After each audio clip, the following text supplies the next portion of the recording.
the weight of new ground. The prairie stretched endlessly in all directions, a sea of wild grass rippling under the late August wind. Sarah Mackenzie stood at the edge of their claim, her hand shielding her eyes from the afternoon sun as she watched her father guide the plow through reluctant earth. The soil here was different from Ontario, harder, drier, holding secrets in its depths that refused to yield easily. Sarah! Her mother's voice carried from the house, a simple structure of rough-hewn logs and sod that had taken them most of their first year to build. The water barrels nearly empty. Sarah turned from watching her father's struggle. At 17, she'd grown accustomed to the endless cycle of tasks that defined prairie life. Water hauling, bread baking, tending the vegetable garden that barely survived in this unforgiving climate. Mending clothes until the fabric gave up entirely. She missed the green abundance of Ontario, the way rain fell reliably, the way neighbors lived close enough to visit without planning an expedition. The well they dug last spring had started producing less water each week. Her father insisted it was temporary, that the water table would rise with the fall rains. But Sarah had seen the worry lines deepen around his eyes, heard the conversations that stopped abruptly when she entered a room. Inside the house, her mother Eleanor stood at the rough wooden table, kneading dough with practiced efficiency. At 42, Eleanor Mackenzie carried herself with a quiet strength that had only intensified since they'd left civilization behind. Her dark hair, streaked with premature gray, was pulled back in a practical bun. Flour dusted her worn calico dress. "Take your brother with you," Eleanor said, not looking up from her work. "He's been underfoot all morning, and the fresh air will do him good." The 10-year-old Thomas sat in the corner, whittling a piece of wood with more enthusiasm than skill. He looked up at Sarah with hopeful eyes. "Can I bring my slingshot? Pa said there might be prairie chickens near the creek." "We're fetching water, not hunting," Sarah said, but she smiled despite herself. Thomas was the only one who seemed to find adventure in their circumstances rather than hardship. "But bring it anyway. You never know." They hitched their mare, Daisy, to the small cart and set off toward Willow Creek, a thin ribbon of water that ran 2 miles south of their claim. The journey took them past the abandoned homestead that had haunted Sarah's thoughts since they'd arrived. The previous family, the Hendersons, according to the land agent, had simply vanished one winter, leaving behind a half-collapsed soddy and a barn with strange markings carved into its remaining beams. "Why do you always look at that place?" Thomas asked as they passed. "It gives me the shivers." "Because someone's story ended there," Sarah said quietly, "and nobody seems to know why." The land agent had been evasive when her father pressed for details. "Bad luck," he'd said. "The frontier isn't for everyone." But Sarah had found things in their own fields. A child's broken doll, a rusted tin cup, a leather-bound journal so water-damaged the words had blurred into illegibility. Ghosts of a family that had tried and failed. "Pa says we won't fail," Thomas said, as if reading her thoughts. "He says the Mackenzies are made of sterner stuff." Sarah didn't answer. Her father, James Mackenzie, had been so certain when they'd left Ontario.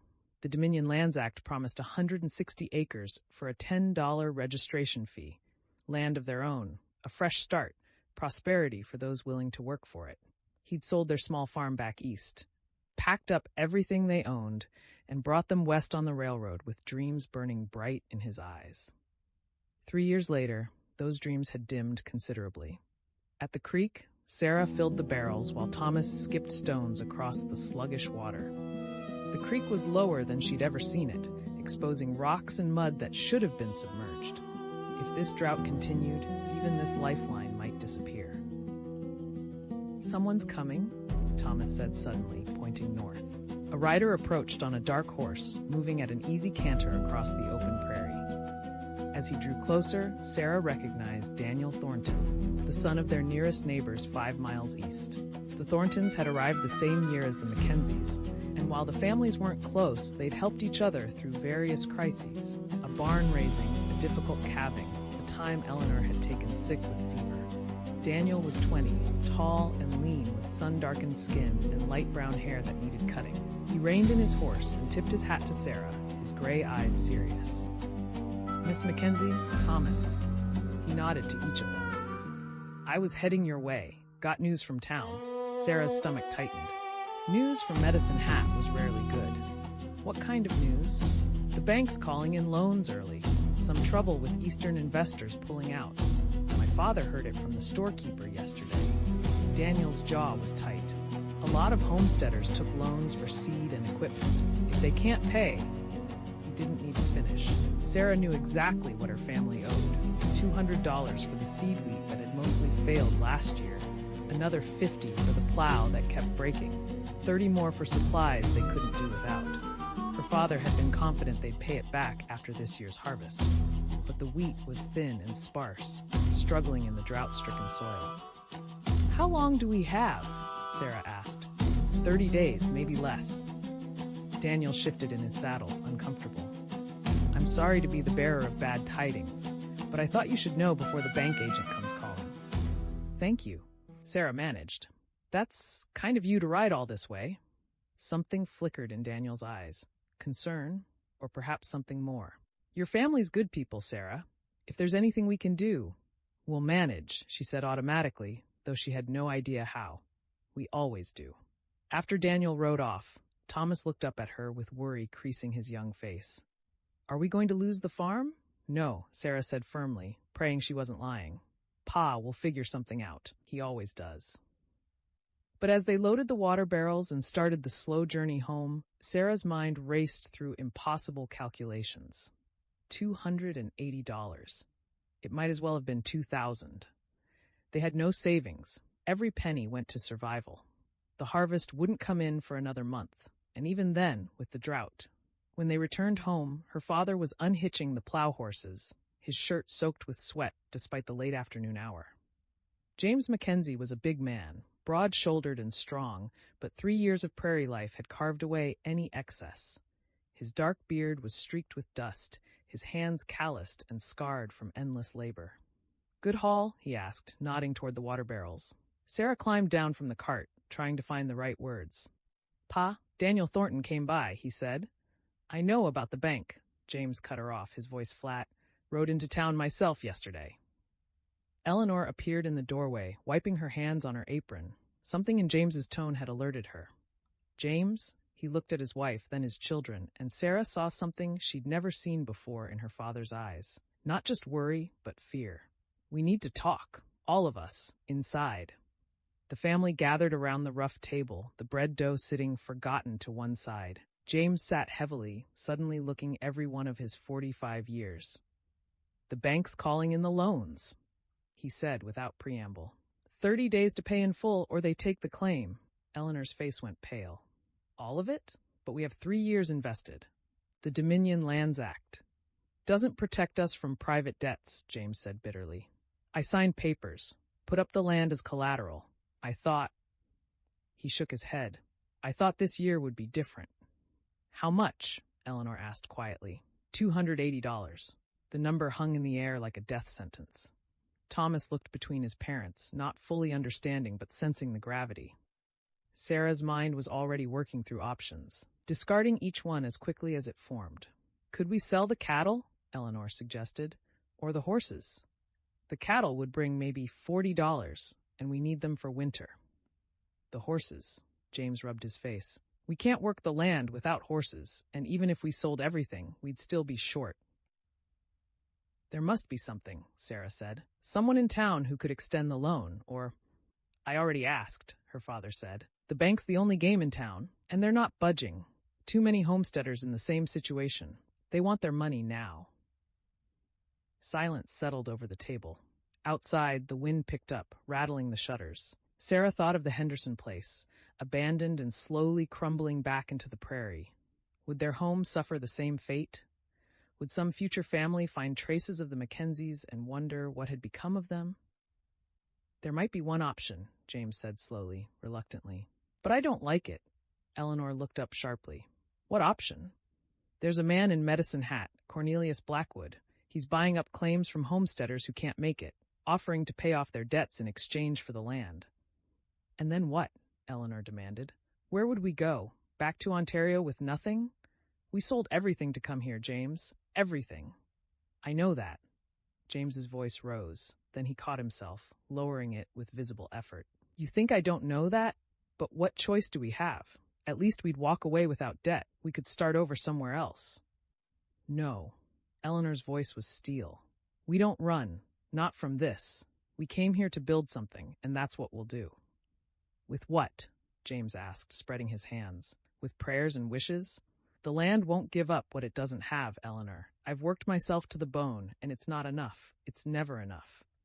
Sarah watched her parents face each other across the table, saw the weight of 3 years of struggle pressing down on them both.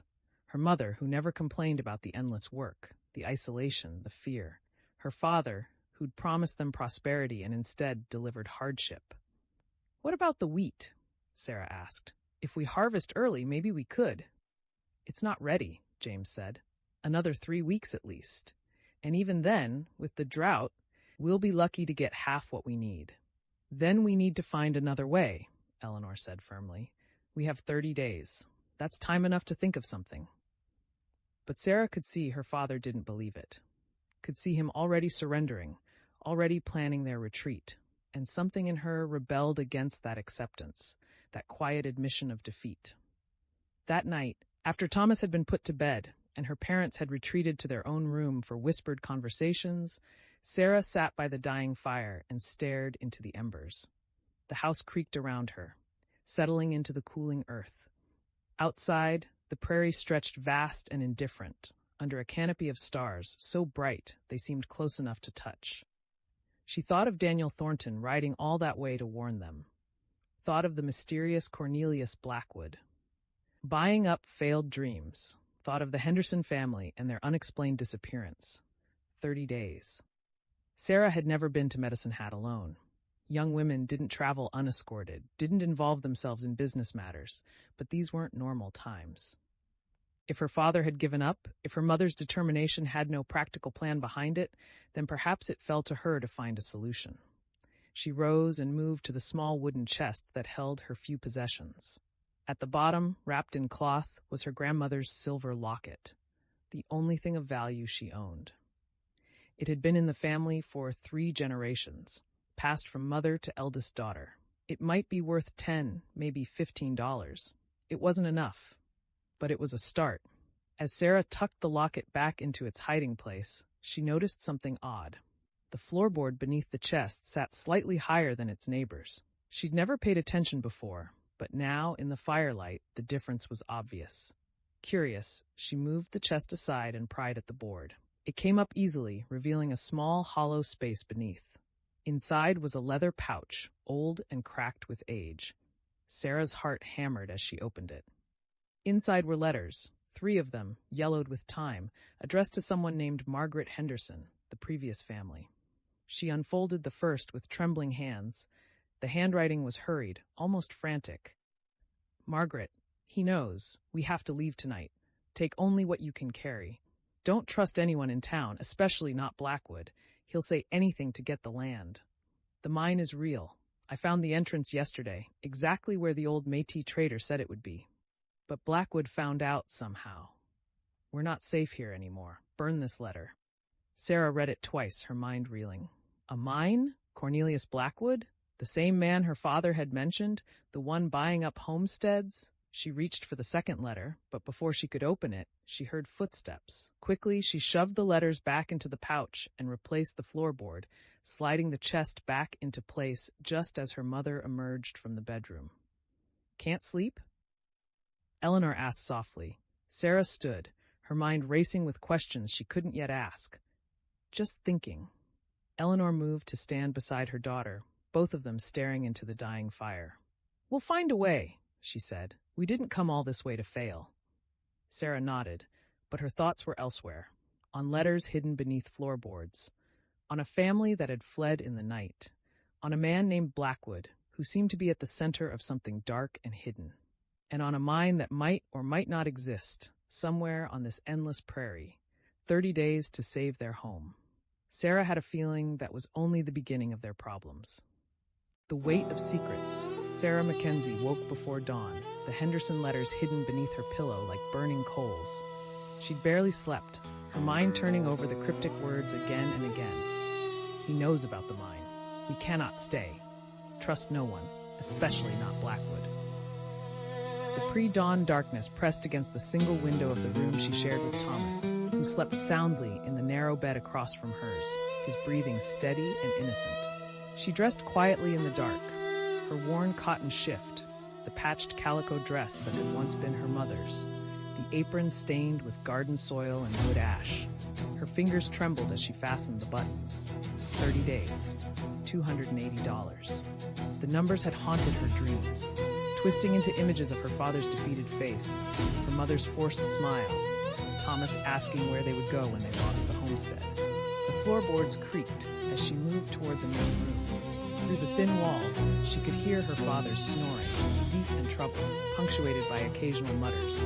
He'd sat up late last night, staring at the loan papers by lamplight, his shoulders hunched like a man carrying stones. The kitchen was cold.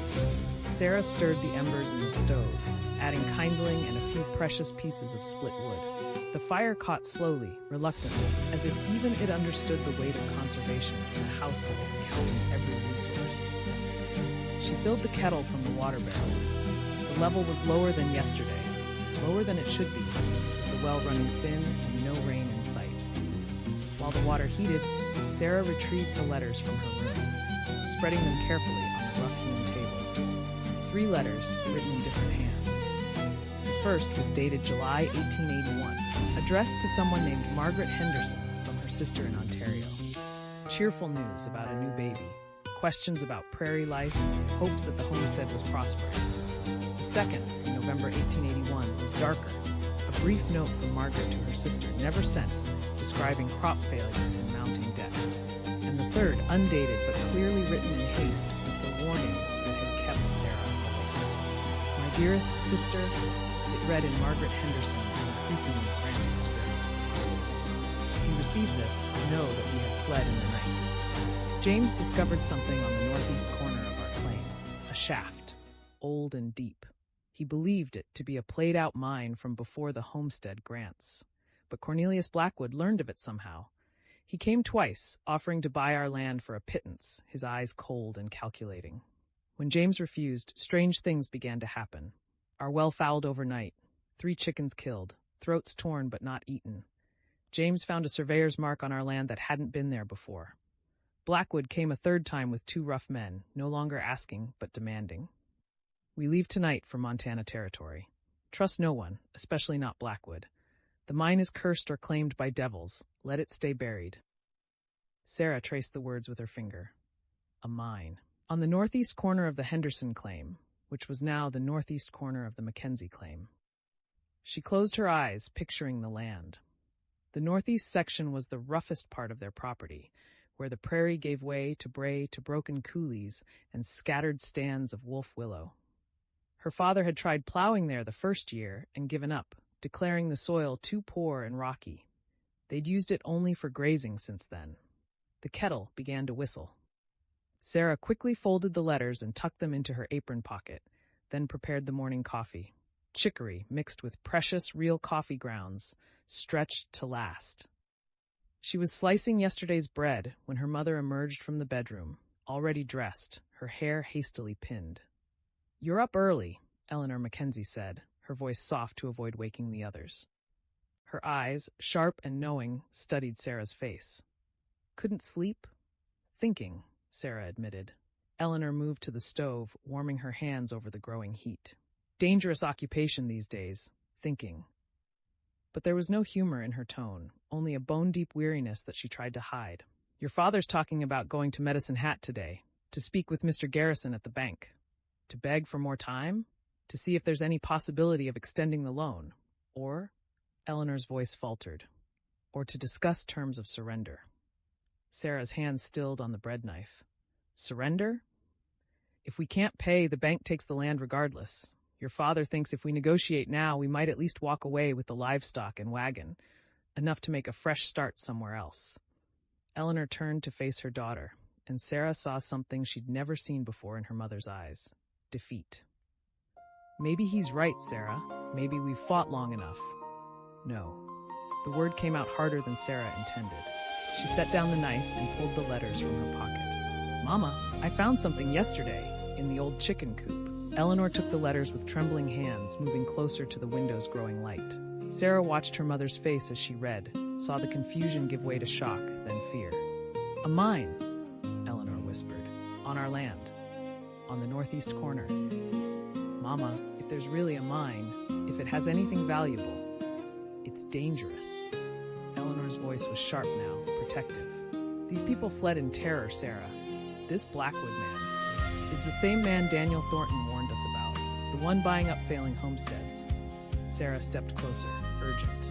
"Don't you see? The Hendersons found something valuable, and Blackwood tried to force them off the land. Now he's waiting for us to fail so he can buy our claim for nothing. But if we find the mine first, if there's coal or copper or anything we can sell, we'd have enough to pay the bank," Eleanor finished, her mind already racing ahead. Then she shook her head. "But James would never agree to this. He'd say it's too risky, that we should trust in honest work, not treasure hunting." "Then we don't tell him, not yet." Sarah took her mother's hands. "Let him go to Medicine Hat today. While he's gone, I'll ride out to the northeast corner and look. Just look. If there's nothing there, we've lost nothing. But if there is..." Eleanor studied her daughter's face, so young still, barely 17, but with a determination that reminded her of her own younger self. "And if Blackwood's men are watching, if they see you searching, I'll be careful. I'll take Thomas with me. We'll say we're checking the fence line. No one would think twice about that." The bedroom door opened, and James Mackenzie emerged. His face haggard from another sleepless night. He'd aged a decade in 3 years, Sarah thought. The proud man who'd led them west with such confidence now moved like someone twice his 42 years. "Coffee?" Eleanor asked, quickly tucking the letters into her own apron. James nodded, sinking into his chair at the table. "I'll ride to Medicine Hat after breakfast. Should be back by nightfall." He looked at Sarah, then Eleanor, and something like shame crossed his face. "I'm sorry. I believed we could make it here. Build something lasting." "You did your best," Eleanor said softly, pouring his coffee. "The land defeated stronger men than you. The land, the weather, the debts." James wrapped his hands around the cup, seeking its warmth. "At least in Ontario, we had family, community. Here, we're just..." He trailed off, staring into the dark liquid. "We're not beaten yet," Sarah said, surprising herself with the force in her voice. Both parents looked at her. "We still have 30 days. A lot can happen in 30 days." James smiled sadly. "You sound like me 3 years ago, full of hope and foolish dreams." He took a sip of coffee. "But you're young. You'll recover from this. Find a good man, maybe that Thornton boy who seems sweet on you.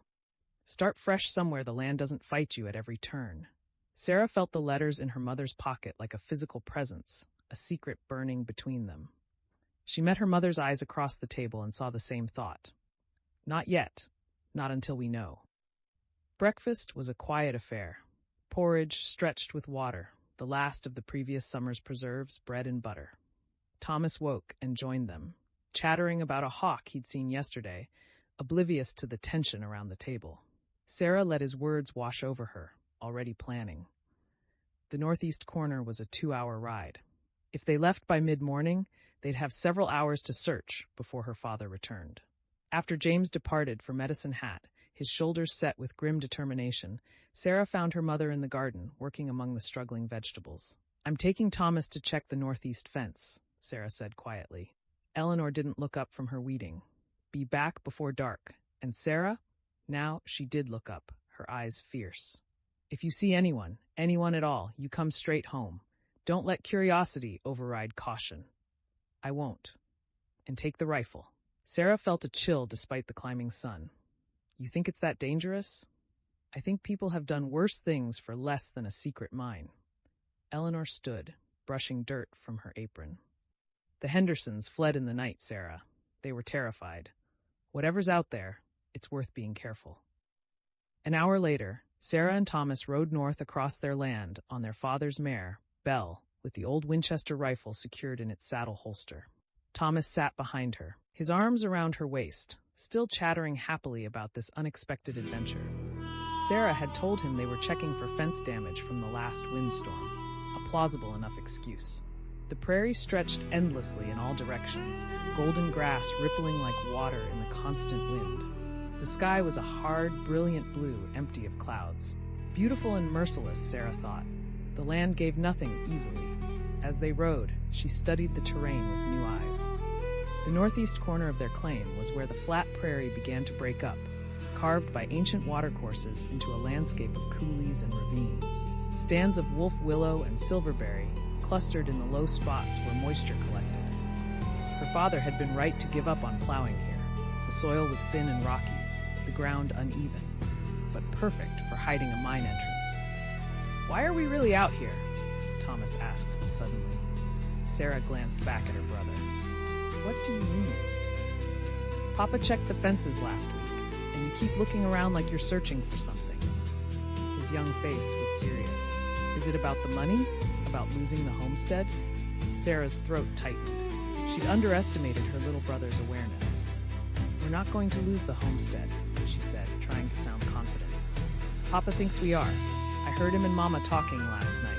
He said maybe we should go back to Ontario." Sarah pulled Belle to a stop and turned to face Thomas properly. "Do you want to go back to Ontario?" Thomas considered this seriously. "I don't remember it much. Just Grandma's house and the snow. Lots of snow." He looked around at the prairie. "I like it here, even though it's hard. It feels like we're making something, building something that's ours. Then we're going to fight to keep it," Sarah said. "That's why we're out here. I'm looking for something that might help us." "What kind of something?" Sarah hesitated, then decided Thomas deserved the truth. "People who lived here before us, they left behind some letters. They mentioned finding something on this part of the land. Something valuable. I want to see if it's still here." Thomas's eyes widened. "Like treasure? Maybe. Or maybe nothing at all. But we have to look." They reached the northeast corner an hour later. The land here was dramatically different from the flat prairie of their main fields. Broken and wild, with coulees cutting deep shadows into the earth. Sarah dismounted and helped Thomas down, then secured Belle to a sturdy wolf willow. "We're looking for anything unusual," she told Thomas. "Old timbers, a shaft opening, disturbed ground. The letter said it was a mine, so there has to be some kind of entrance." They searched for over an hour, working their way through the coulees and ravines. The sun climbed higher, and sweat dampened Sarah's dress. She was beginning to think the mine was a fantasy, or had been filled in long ago, when Thomas called out, "Sarah, over here!" She scrambled down into a narrow coulee where Thomas stood pointing at something half hidden by brush. At first, Sarah saw only rocks and dirt. Then she noticed the pattern, stones stacked deliberately, not naturally, and between them, barely visible beneath years of accumulated soil and vegetation, the dark edge of a timber. Her heart racing, Sarah pulled away the brush and loose dirt. More timbers emerged, old and weathered but unmistakably man-made, a frame. And within the frame, darkness, a shaft descending into the earth. "It's real," Thomas breathed. "There's really a mine." Sarah knelt at the edge of the shaft, peering down. The opening was perhaps 4 feet square, reinforced with timber supports that looked ancient. The darkness below was absolute. She picked up a stone and dropped it into the shaft, counting. 1 second, 2 seconds, 3 seconds. A distant splash. "Water at the bottom," she said. "It's deep. Can we go down?" "Not without rope and lanterns, and not today." Sarah sat back on her heels, her mind racing. The mine was real. The Hendersons had told the truth. But what was down there? Coal? Copper? Gold? And why had Cornelius Blackwood wanted it so desperately? A sound made her freeze. Hoofbeats, approaching from the south. Sarah grabbed Thomas's arm and pulled him down behind a rise of earth, reaching for the rifle. Through the wolf willow, she watched 2 riders emerge from a distant coulee. Even at this distance, she could see they weren't local farmers. Their horses were too fine, their bearing too confident. They rode directly toward the Mackenzie claim, moving with purpose. "Who are they?" Thomas whispered. "I don't know, but they're on our land, and they're headed this way." Sarah's mouth was dry. Had they been watching? Did they know about the mine? The riders stopped about 100 yards from where Sarah and Thomas hid. One of them, a tall man in a dark coat, stood in his stirrups and surveyed the broken terrain. He said something to his companion, then pointed, directly at the coulee where the mine shaft lay hidden. Sarah's blood ran cold. They knew. Somehow, they knew exactly where to look. The tall man dismounted and began walking toward the coulee. Sarah made a split-second decision. She stood, raising the rifle to her shoulder, and stepped into view. "This is private property," she called out, her voice steadier than she felt. "You're trespassing." Both men froze. The tall man turned slowly to face her, his hand resting on the pistol at his hip. At this distance, Sarah could see his face, hard and weathered, with cold blue eyes that assessed her with disturbing calm. "Miss Mackenzie, I presume," he said, his voice carrying easily across the distance. "I'm Robert Kane. I work for Mr. Cornelius Blackwood. He has a business proposition for your father." "My father's not here, and we're not interested in selling." "Mr. Blackwood is prepared to be very generous, more generous than the bank will be when they foreclose." Kane smiled, but there was no warmth in it. "He understands your family's situation. He wants to help." "By stealing our land for pennies?" Sarah kept the rifle trained on him. "I've heard about Mr. Blackwood's help. The Hendersons received his help, didn't they?" Something flickered in Kane's eyes. Surprise, perhaps, or respect. "The Hendersons made poor choices. They could have left wealthy. Instead, they ran. After you terrorized them. After they refused a fair offer for land they couldn't work." Kane took a step forward. "Miss Mackenzie, you're young and clearly brave. But bravery won't pay your debts. Mr. Blackwood is offering $300 for your claim. That's more than enough to satisfy the bank and leave your family with a fresh start." "And what does Mr. Blackwood want with land that can't be worked?" Kane's smile widened. "That's his business. Do you want to save your family or not?" Sarah's arms were beginning to ache from holding the rifle, but she didn't lower it. "Tell Mr. that Blackwood will pay our debts ourselves. Now get off our land." For a long moment, Kane simply stared at her. Then he shrugged and remounted his horse. 30 days, Miss Mackenzie. That's all you have. When the bank takes your land, Mr. Blackwood will buy it from them for half what he's offering now, and your family will have nothing." He tipped his hat mockingly. "Good day." The two men rode away, unhurried, confident. Sarah held her position until they disappeared over a rise. Then her legs gave way, and she sank to the ground, the rifle clattering beside her. "Sarah?" Thomas's voice was small, frightened. She pulled him close, her heart hammering. "It's all right, they're gone." But it wasn't all right. Blackwood knew about the mine. He had men watching their land, and he was willing to wait only 30 days before taking what he wanted. Sarah looked back at the hidden shaft, at the darkness that might hold their salvation or their destruction. The Hendersons had fled rather than face Blackwood. But the Hendersons hadn't been as desperate as the Mackenzies were now. She made her decision. "Come on," she said to Thomas, standing and brushing off her dress. "We need to get home and tell Mama what we found. And then—" she stared in the direction Kane had ridden. "Then we need to figure out what's down in that mine before Blackwood takes it from us." They rode home quickly, Sarah constantly checking behind them for pursuit. But the prairie remained empty, save for the endless wind and the circling hawks. When they reached the homestead, Eleanor was waiting on the porch, her hand shading her eyes. She knew immediately from Sarah's face that something had happened. "You found it," Eleanor said. It wasn't a question. "We found it. And Mama." Sarah dismounted quickly. "Blackwood's men were there. They know about the mine. They know everything." Eleanor's face paled, but her voice remained steady. "Then we don't have 30 days. We have hours, maybe less, before they make their move." She looked toward the empty southern horizon, where James had ridden to Medicine Hat. "Your father can't know about this. Not yet. He'd insist on going to the law, and the law won't help us against a man like Blackwood.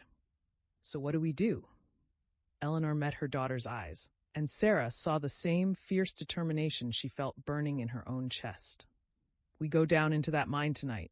We find out what's there, and we use it to save our home, whatever it takes." Sarah nodded, feeling the weight of the choice settle over her like a mantle. They were crossing a line, moving from desperate hope into dangerous action. But what choice did they have? The Hendersons had run, and Blackwood had won. The Mackenzies would stand and fight. As the sun began its descent toward the western horizon, painting the prairie in shades of amber and gold, Sarah helped her mother gather supplies. Rope, lanterns, matches, tools. Thomas was sworn to secrecy and sent to watch for their father's return. They would wait until dark, then ride back to the northeast corner and descend into the mine. Sarah touched the letters in her pocket one final time, reading Margaret Henderson's warning. The mine is cursed or claimed by devils. Let it stay buried. But some things, Sarah thought, couldn't stay buried. Not when your family's survival depended on bringing them to light. She just hoped they would survive what they found in the darkness below. The descent. The darkness came swiftly to the prairie, as it always did once the sun surrendered to the horizon. Sarah stood at the kitchen window, watching the last copper light fade from the western sky, her reflection ghosting back at her in the glass. A girl who looked older than her 17 years, lines of worry already etching themselves around her eyes. Behind her, Eleanor moved quietly through the room, gathering what they would need. A coil of rope, 2 lanterns, their wicks freshly trimmed, matches wrapped in oilcloth, a canteen of water. The hunting knife that had belonged to Eleanor's father, its blade still sharp after all these years. "Thomas is asleep," Eleanor said softly. "I checked twice." Sarah turned from the window. Her mother's face was drawn tight with determination, but Sarah could see the fear underneath, the same fear that sat like a stone in her own chest. They were about to descend into an unknown darkness, chasing a secret that had driven the Henderson family to flee in the night. "We don't have to do this," Sarah said, though she didn't mean it. They both knew there was no other choice. Eleanor's jaw set. "Yes, we do. Your father will be back tomorrow, and when he returns, I want to know what we're fighting for, or if we should take Blackwood's money and leave." The words hung between them, the possibility of surrender, of admitting defeat.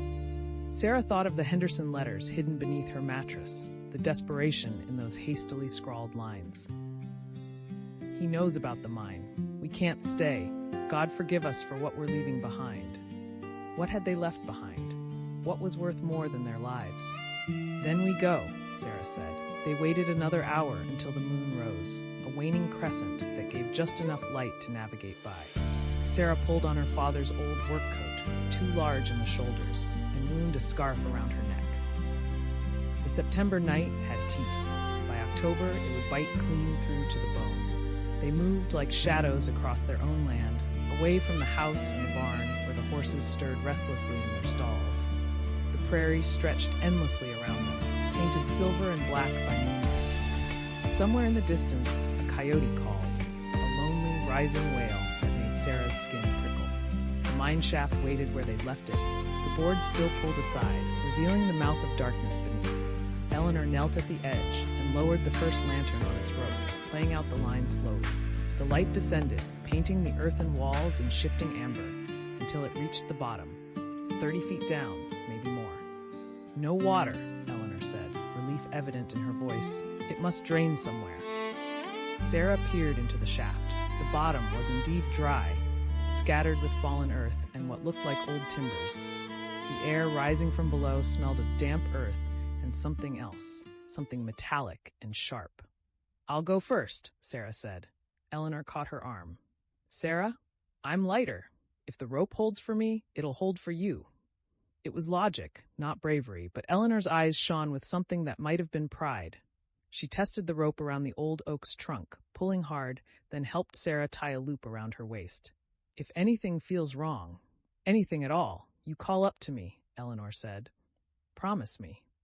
"I promise." Sarah sat at the edge of the shaft, her legs dangling into darkness, and for a moment she couldn't move. Every instinct screamed against descending into that black mouth in the earth. But she thought of her father's defeated shoulders, of Thomas's too adult understanding of their poverty, of Blackwood's men watching their land with proprietary eyes. She pushed off. The descent was slower than she'd imagined, the rope rough against her palms even through her gloves. The earthen walls slid past, carved out by hands long gone, shored up with timbers that creaked ominously as she passed. The air grew colder, damper, pressing against her face like a wet cloth. Then her feet touched bottom. "I'm down," she called up, her voice echoing strangely in the confined space. She untied herself and grabbed the lantern, holding it high. The shaft opened into a small chamber, perhaps 10 feet across, with a low tunnel leading off into darkness. The walls here weren't just earth. She could see exposed rock, and running through the rock, like frozen lightning, were veins of something that glittered in the lamplight. Sarah's breath caught. She moved closer, touching the wall with trembling fingers. The veins were thin, no thicker than her little finger, but they ran through the rock in a web of metallic threads. Silver? Gold? She didn't know enough to tell, but whatever it was, it had been enough to make Blackwood hunt for this place. Enough to make the Hendersons flee. Sarah? Eleanor's voice drifted down, tight with worry. There's a tunnel, and Mother, there's metal in the rock. I think this is a real mine. A pause then. I'm coming down. Sarah watched the rope descend again, this time bearing Eleanor's weight. Her mother joined her moments later, breathing hard, her own lantern casting wild shadows as she took in the chamber. Dear God, Eleanor whispered.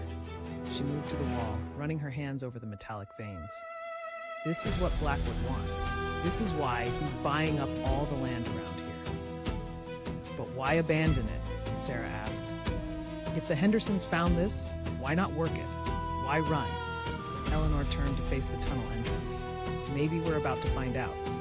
The tunnel was low enough that they had to duck, and narrow enough that Sarah's shoulders brushed both walls. The timbers here were older, more weathered, and some had partially collapsed, forcing them to climb over fallen earth and splintered wood. The metallic veins continued, growing thicker as they progressed deeper into the hill. After perhaps 50 feet, the tunnel opened into a larger space, a worked chamber where someone had clearly spent considerable time excavating. Tool marks scarred the walls. Broken implements lay scattered across the floor, a rusted pickaxe, a bent shovel, a miner's pan, and in the corner, barely visible in the lamplight, a skeleton. Eleanor gasped and grabbed Sarah's arm. They stood frozen, staring at the crumpled remains. The bones were old, scattered by time or animals, still partially clothed in rotted fabric. Beside the skeleton lay a leather satchel, its straps cracked and brittle. Sarah forced herself forward, kneeling beside the remains. It's old, she said, her voice shaking. Years old. This isn't the Hendersons.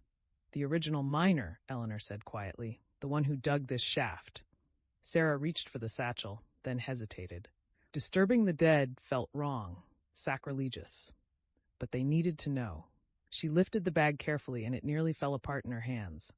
Inside, wrapped in oilcloth that had somehow preserved them, were papers. She unfolded them with shaking fingers. The first was a crude map, showing the mine shaft and surrounding area.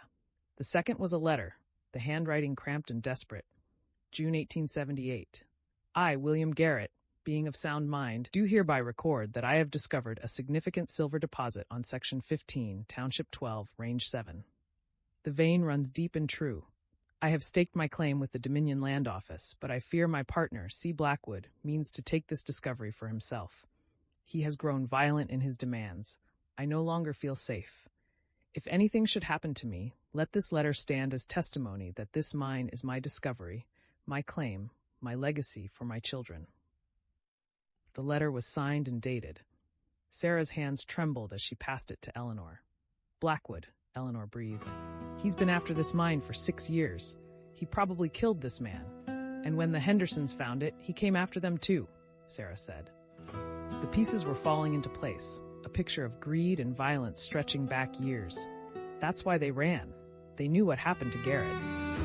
A sound echoed down the tunnel, a scrape of boot on rock. Both women froze, their eyes meeting in the lamplight. Someone else was in the mine. Eleanor grabbed Sarah's wrist, pulling her toward the back of the chamber, away from the tunnel entrance. They extinguished one lantern, keeping only one burning low. Sarah's heart hammered against her ribs so hard she thought it might break through. Footsteps now, unmistakable, coming closer. A light appeared in the tunnel mouth, another lantern, brighter than theirs.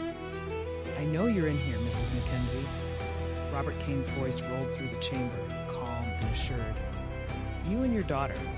Did you really think we wouldn't be watching? He emerged from the tunnel, ducking under the low entrance, his lantern held high. Behind him came another man, broader, shorter, with a scarred face Sarah didn't recognize. This is private property, Eleanor said, her voice steady despite the fear Sarah could feel radiating from her. You're trespassing. Kane smiled, a cold expression that didn't reach his eyes. Private property? Mrs. Mackenzie, you don't even own this land yet. You're 3 years into a 5-year homestead claim. and you're about to default to the bank. In 30 days, this will be Mr.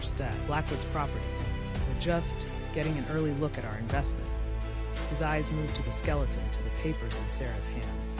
I see you found old Garrett. Poor bastard. Had a good claim, refused to sell, met with an unfortunate accident. The Hendersons were smarter. They left before anything unfortunate could happen to them. The casual admission of murder made Sarah's blood run cold. You killed him. I did no such thing, Kane said.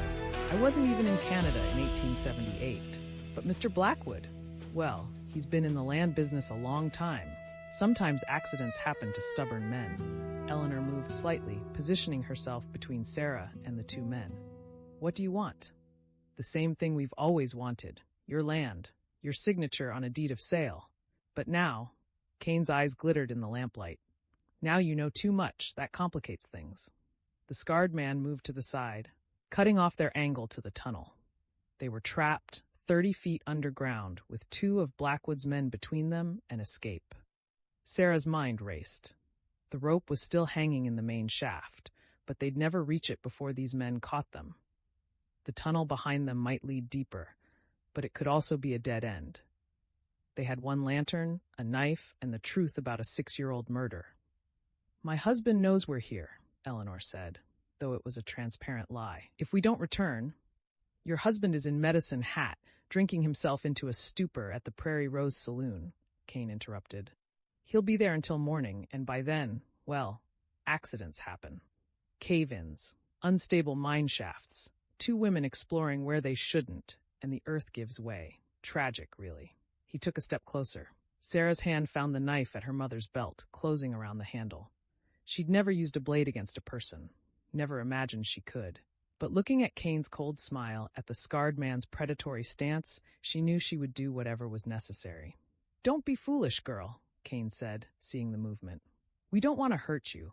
Mr. Blackwood would prefer this to be clean. Sell us the land, take the money, leave. You can start over somewhere else, somewhere safer. With the knowledge that you murdered a man for this mine? Eleanor asked. You'd let us walk away with that? Kane's smile faded. No, he admitted. Probably not. The scarred man lunged. Everything happened at once. Eleanor shoved Sarah backward, hard, sending her stumbling toward the back wall. The knife fell from Sarah's grip, clattering on stone. The scarred man grabbed Eleanor, and she screamed, a sound of pure rage, driving her elbow into his face. Blood sprayed from his nose. Kane moved toward Sarah, but she grabbed the fallen pickaxe, swinging it wildly. The rusted tool connected with his lantern, shattering the glass. Hot oil splashed, and suddenly there was fire, a line of flame racing across the spilled fuel. The chamber filled with smoke and confusion. Sarah couldn't see, couldn't breathe. She heard her mother screaming her name, heard men cursing, felt heat on her face. She stumbled forward, hands outstretched, and found Eleanor's arm. Together, they ran. The tunnel was pitch black without the lanterns, but they had no choice. They ran blind, hands on the walls, stumbling over debris, the sounds of pursuit echoing behind them. Sarah's lungs burned. Her shin cracked against something hard, and she bit back a cry of pain. Then, ahead, a faint lessening of the darkness. The main shaft, the rope. They burst into the chamber, and Sarah looked up at the distant circle of moonlight, impossibly far above. Eleanor grabbed the rope, testing it frantically. You first, she gasped. Climb, don't stop. Mother, climb. Sarah climbed, hand over hand, feet braced against the earthen wall, muscles screaming. Below, she heard shouting, heard Eleanor cry out. She looked down and saw the scarred man emerging from the tunnel, saw him grab Eleanor's leg as she started to climb. Sarah made a decision. She let go. She fell 10 feet, landing hard on the scarred man's shoulders, driving him to the ground. Pain exploded through her body, but she rolled away, gasping. Eleanor was already climbing again, moving fast. Go! Sarah screamed. Go! She scrambled to her feet, dove for the rope, and climbed. Her hands were slick with sweat, her arms shaking, but terror gave her strength. Below, the scarred man was getting up, reaching for her feet.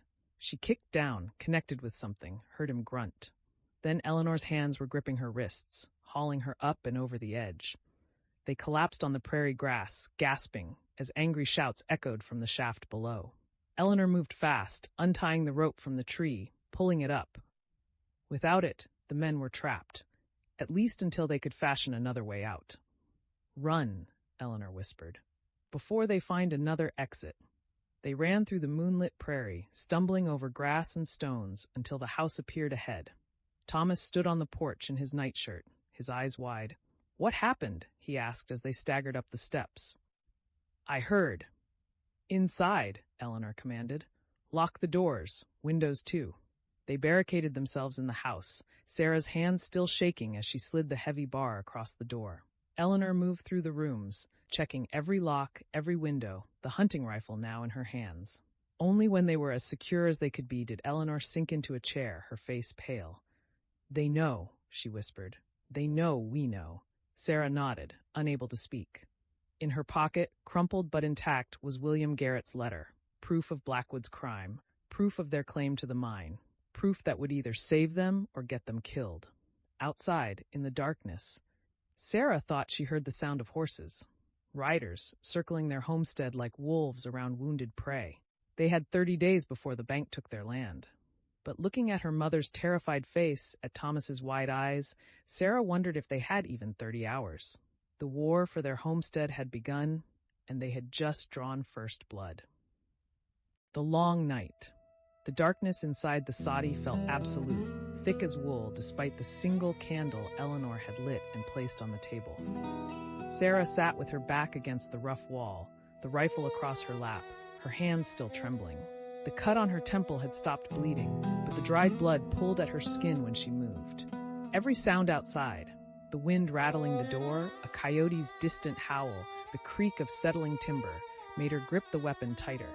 Eleanor stood at the window, peering through a gap in the blanket they'd hung over it. Thomas sat on his bed, wide-eyed and silent, clutching the old quilt their grandmother had made. He hadn't asked questions yet, but Sarah could see them building behind his frightened gaze. "Mama," he finally whispered. "Why are we hiding?" Eleanor turned from the window, her face drawn in the candlelight. "There are bad men who want our land, Thomas. Men who don't care about what's right or wrong." "Like the Hendersons?" His voice cracked. "Are we going to disappear too?" Sarah felt something twist in her chest. She set the rifle aside and moved to sit beside her brother, wrapping her arm around his thin shoulders. "No," she said, and was surprised by the firmness in her voice. "We're not running. Not this time." Eleanor's eyes met hers across the room, and Sarah saw fear there, but also something else, fierce maternal determination that reminded her of a barn cat defending her kittens. "Sarah's right," Eleanor said. She crossed to the table and picked up William Garrett's letter, the paper now creased and smudged with dirt from the mine. "We have something they don't expect. We have the truth." Sarah thought of Robert Kane's face in the lantern light, the cold calculation in his eyes before he'd lunged at her. The truth might save them, but first they had to survive long enough to use it. The hours crawled by. Eleanor took first watch, while Sarah tried to rest, though sleep seemed impossible. Every time she closed her eyes, she was back in the mine shaft, feeling Kane's hands around her throat, the sickening moment of the fall. She'd killed a man tonight, or at least she'd caused his death. The knowledge sat in her stomach like a stone. She must have dozed eventually, because she woke to Eleanor shaking her shoulder. The candle had burned down to a stub, casting wild shadows on the walls. "Someone's coming," Eleanor whispered. Sarah was on her feet instantly, the rifle in her hands. Her heart hammered against her ribs. Through the window, she could see the first gray hints of dawn touching the eastern horizon. A rider was approaching from the south, moving at a steady trot. "Is it Blackwood's men?" Thomas asked from his bed. Eleanor squinted through the gap in the blanket. "I can't tell. Just one rider." Sarah moved to the door, positioning herself to one side. Her palms were slick with sweat on the rifle stock. If it was Kane's partner coming to finish what they'd started, she would be ready. She'd already crossed that line once tonight. The hoofbeats grew closer, then stopped outside. A moment of silence, stretched like pulled wire. "Mrs. Mackenzie?" A man's voice called. "It's Daniel Thornton. Is everything all right?" Sarah felt her knees go weak with relief. She looked at Eleanor, who nodded. "Mr. Thornton," Eleanor called back, "we're grateful for your concern, but now isn't a good time." "I passed James on the Medicine Hat Road last night," Daniel said. He was heading home. I rode ahead to warn you. There are men asking questions in town about your family. Rough types. James didn't know, but I thought you should. Sarah and Eleanor exchanged glances. Sarah's mind raced. Daniel didn't know about the mine, about Cain, about any of it. But he'd ridden through the night to warn them, which meant he genuinely cared. And they needed allies. Thomas, stay back, Eleanor said quietly. She moved to the door and unbarred it, opening it just a crack. Dawn light spilled in, gray and cold. Daniel Thornton stood in their yard, his horse breathing steam in the morning air. He was hatless, his dark hair disheveled, and there was genuine worry in his eyes as he took in Eleanor's appearance. The dirt on her dress, the exhaustion in her face. Mrs. Mackenzie, what's happened? Eleanor hesitated, and Sarah saw her mother making a calculation. Trust was dangerous on the frontier, but isolation could be fatal. Come inside, Eleanor said finally, quickly. Daniel dismounted and tied his horse to the fence post.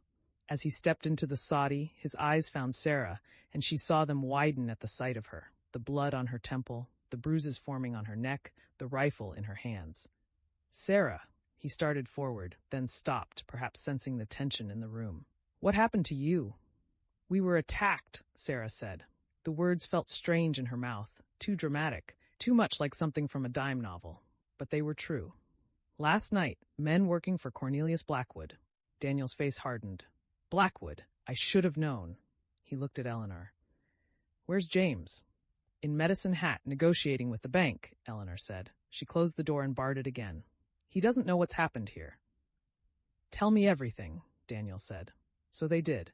Eleanor spoke most of it. The Henderson letters, the mine discovery, Cain's attack. Sarah filled in the details of the fight, though she left out the worst of it, the moment when Cain had gone over the edge. Daniel listened without interrupting, his expression growing darker with each revelation. When they finished, he was quiet for a long moment. Outside, the dawn was strengthening, painting the prairie in shades of gold and amber. It would have been beautiful if Sarah wasn't so terrified. You need to get to the territorial police, Daniel said finally. In Medicine Hat, show them the letter, tell them what happened. Blackwood has influence, but murder is murder. We can't leave, Sarah said. If we abandon the claim, even for a day, Blackwood's men could move in. They could destroy the mine entrance, hide the evidence. By the time we get back with the police, it'll be our word against his. And James, Eleanor added quietly, he'll be coming back this morning. If he rides into an ambush, the thought hung in the air like smoke. Sarah felt the weight of it pressing down on her shoulders. Her father, defeated and exhausted, riding home to find his family under siege. Or worse, riding into a trap set by desperate men who'd already killed once to protect their secret. Then someone needs to ride out and meet him, Daniel said. Warn him before he gets here. I can do it. That would leave us alone again, Eleanor said, though Sarah could hear the temptation in her voice. Not alone. A voice said from the window. They all spun around. Thomas had climbed onto the bed and was peering through the gap in the blanket. Riders coming, 3 of them, from the north. Sarah's blood turned to ice. She moved to the window, Daniel right behind her. 3 horsemen were indeed approaching, moving at a steady pace across the prairie.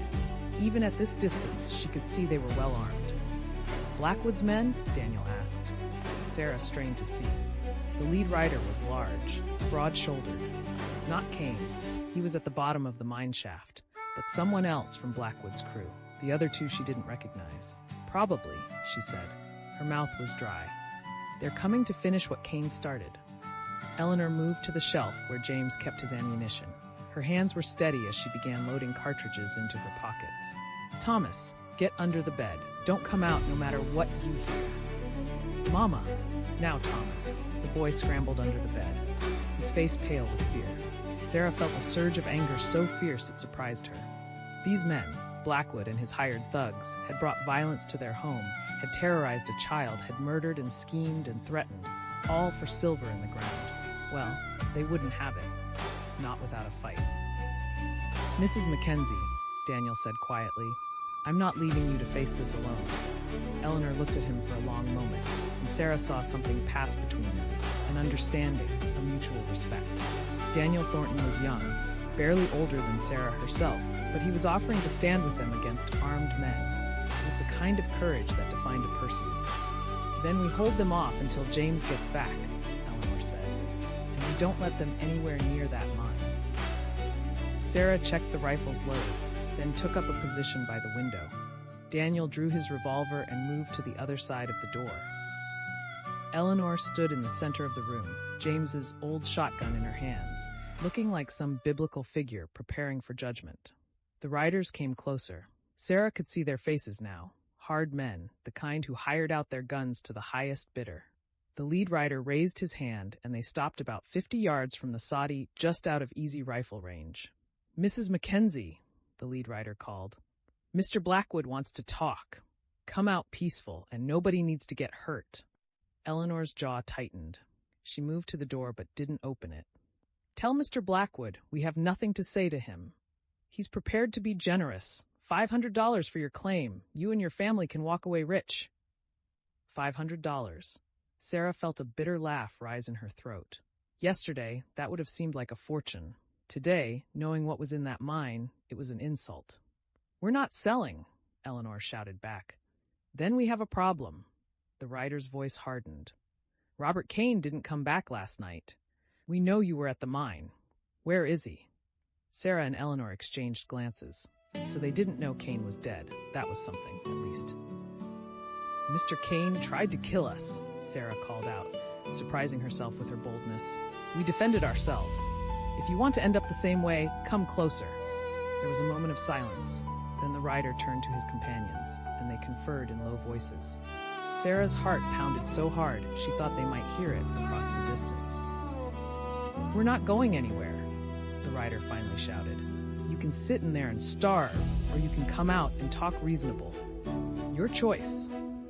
The three men dismounted and began setting up what looked like a camp. They were settling in for a siege. Daniel cursed under his breath. "They're going to wait for nightfall, then try to rush the house. Or wait for James to come back and take him hostage," Sarah said. The thought made her sick. Eleanor moved away from the door, her face grim. "Then we need to get word to him before he arrives. Daniel, you said you passed him on the road?" "About 5 miles south of here." He was moving slow. His horse looked tired. Sarah did the calculation in her head. If James had kept the same pace, he'd be home within the hour. They had to warn him. "I'll go," she said. Both Eleanor and Daniel turned to stare at her. "Sarah, no," Eleanor began. "I'm the fastest rider," Sarah said. "And I'm already hurt. If anyone's going to risk getting shot running past those men, it should be me." "That's insane," Daniel said flatly. "It's the only way." Sarah set down the rifle and moved to where they kept the coiled rope. Her hands were shaking again, but her mind was clear. "The back wall. We dig through. I slip out while they're watching the front. I can be on a horse and gone before they realize." Eleanor's face was anguished. "Sarah, I can't ask you to." "You're not asking, I'm telling you." Sarah met her mother's eyes. "This is our land, Mama, our home. I'm not letting them take it." For a moment, she saw herself reflected in her mother's expression. The same stubborn determination, the same refusal to surrender. They were more alike than she'd ever realized. Eleanor nodded slowly. "Then we dig fast, and you ride like the devil himself is chasing you." Because Sarah thought, as she began loosening the sod bricks at the back wall, he might be. The sun was fully up now, painting the prairie in harsh morning light. Outside, Blackwood's men waited. Somewhere to the south, her father was riding home, unaware of the trap closing around them all. And deep in the earth beneath their feet, silver waited in the darkness, the prize that had already cost so much blood. Sarah dug faster. The long night wasn't over yet. The ride to Medicine Hat, Sarah's hands bled as she clawed at the packed earth behind the cast-iron stove, dirt embedding itself beneath her fingernails. The back wall of the soddy, 3 feet of compressed prairie sod reinforced with wooden planks, resisted her efforts with stubborn density. Each scrape of the shovel blade against root and stone sent vibrations up her arms, already trembling from exhaustion and adrenaline. "Lower," Eleanor whispered, crouched beside her with Thomas pressed against her side. "The foundation's weakest near the bottom where the drainage trench runs." Sarah adjusted her angle, driving the spade downward. The blade bit deeper. and suddenly a chunk of sod the size of a bread loaf came away. Cool night air rushed through the gap. Freedom measured in inches. From the front of the house came the murmur of male voices. Daniel Thornton stood at the window, rifle ready, watching the shadowy figures gathered near the barn. 4 men, maybe 5. They'd stopped calling out demands an hour ago, settling into an uneasy vigil, waiting for dawn, perhaps, or for reinforcements. How much longer? Daniel's voice was steady, but Sarah heard the tension beneath it. 10 minutes, Eleanor said.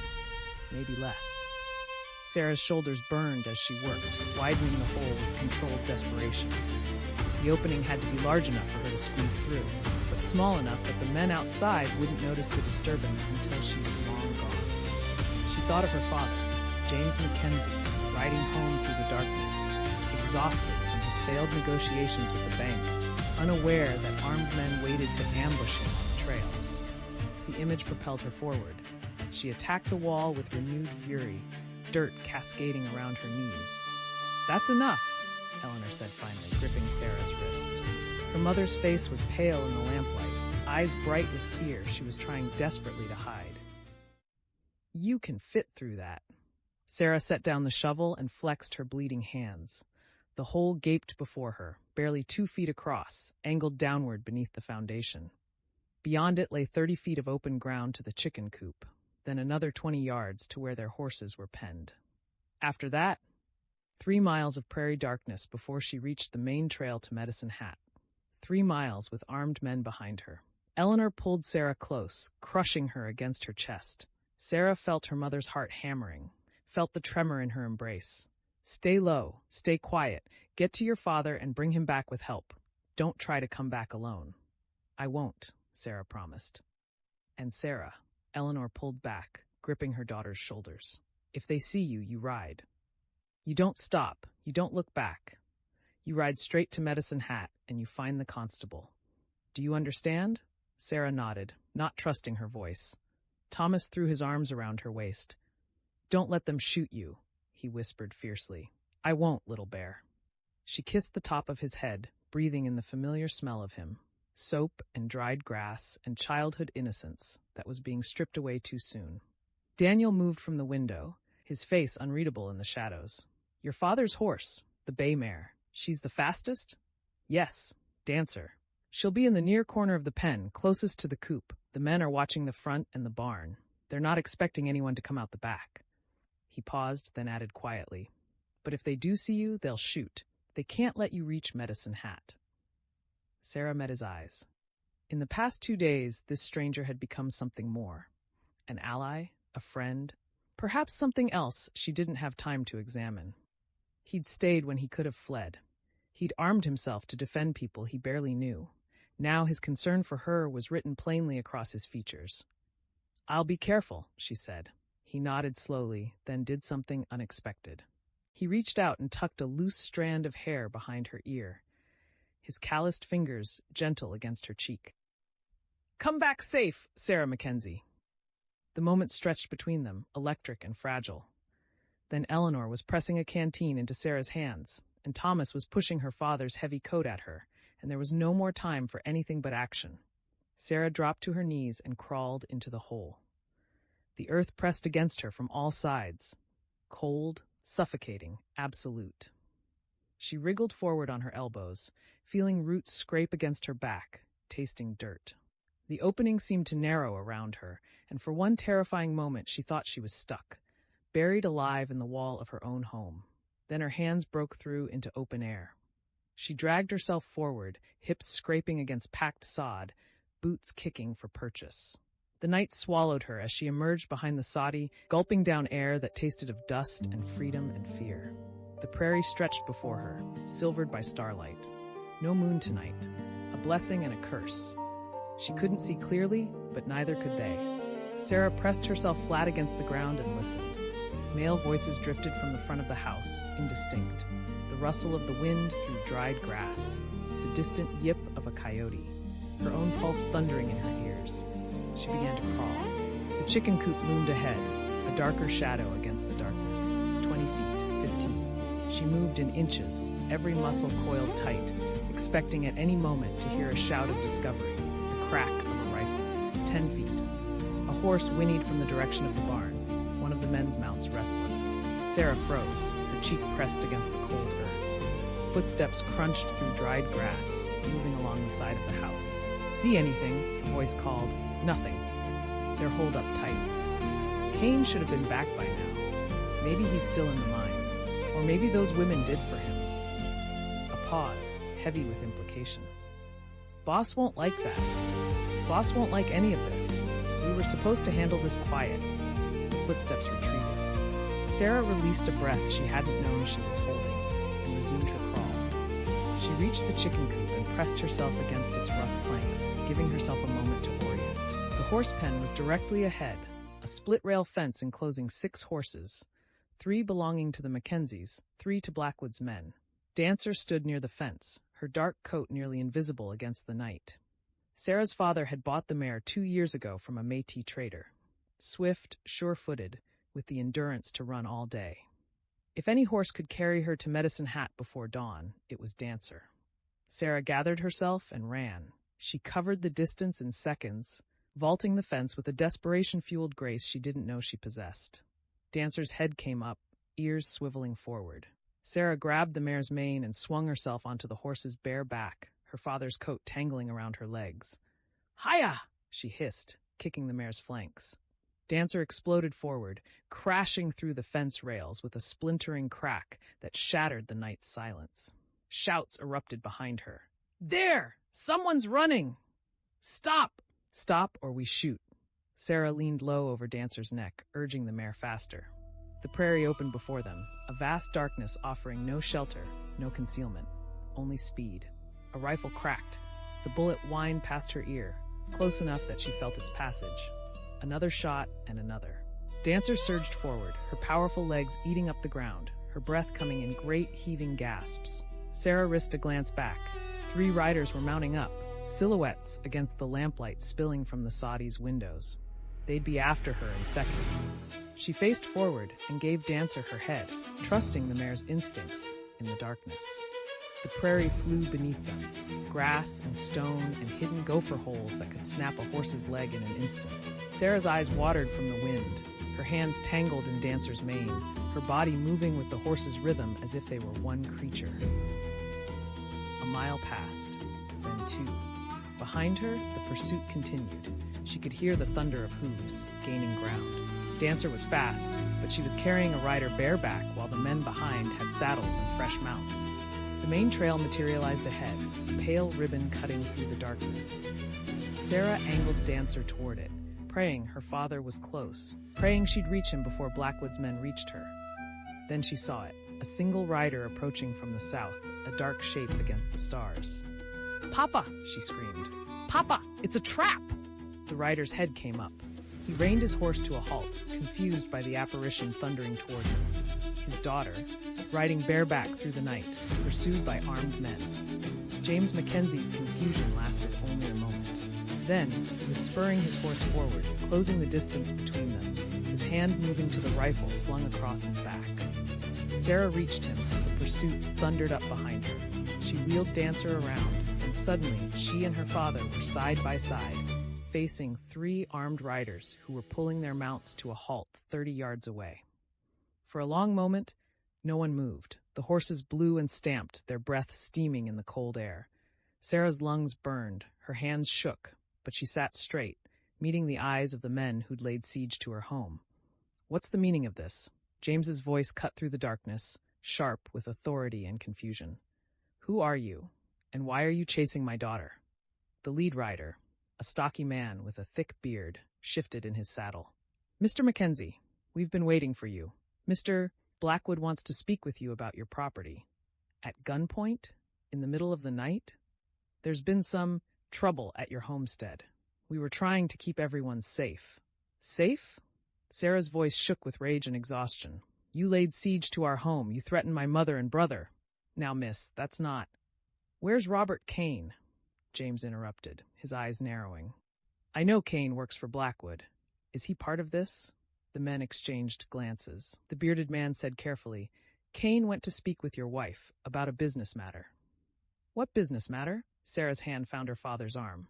Papa, we need to go back. Now, Mama and Thomas are alone with Daniel, and these men. Daniel? Daniel Thornton? James looked at his daughter, seeing her truly for the first time. The dirt caking her clothes, the blood on her hands, the wild desperation in her eyes. Understanding dawned, along with something else. Fear. Sarah, what happened? We found it, Papa. We found the mine, and we found proof that Blackwood murdered the man who discovered it.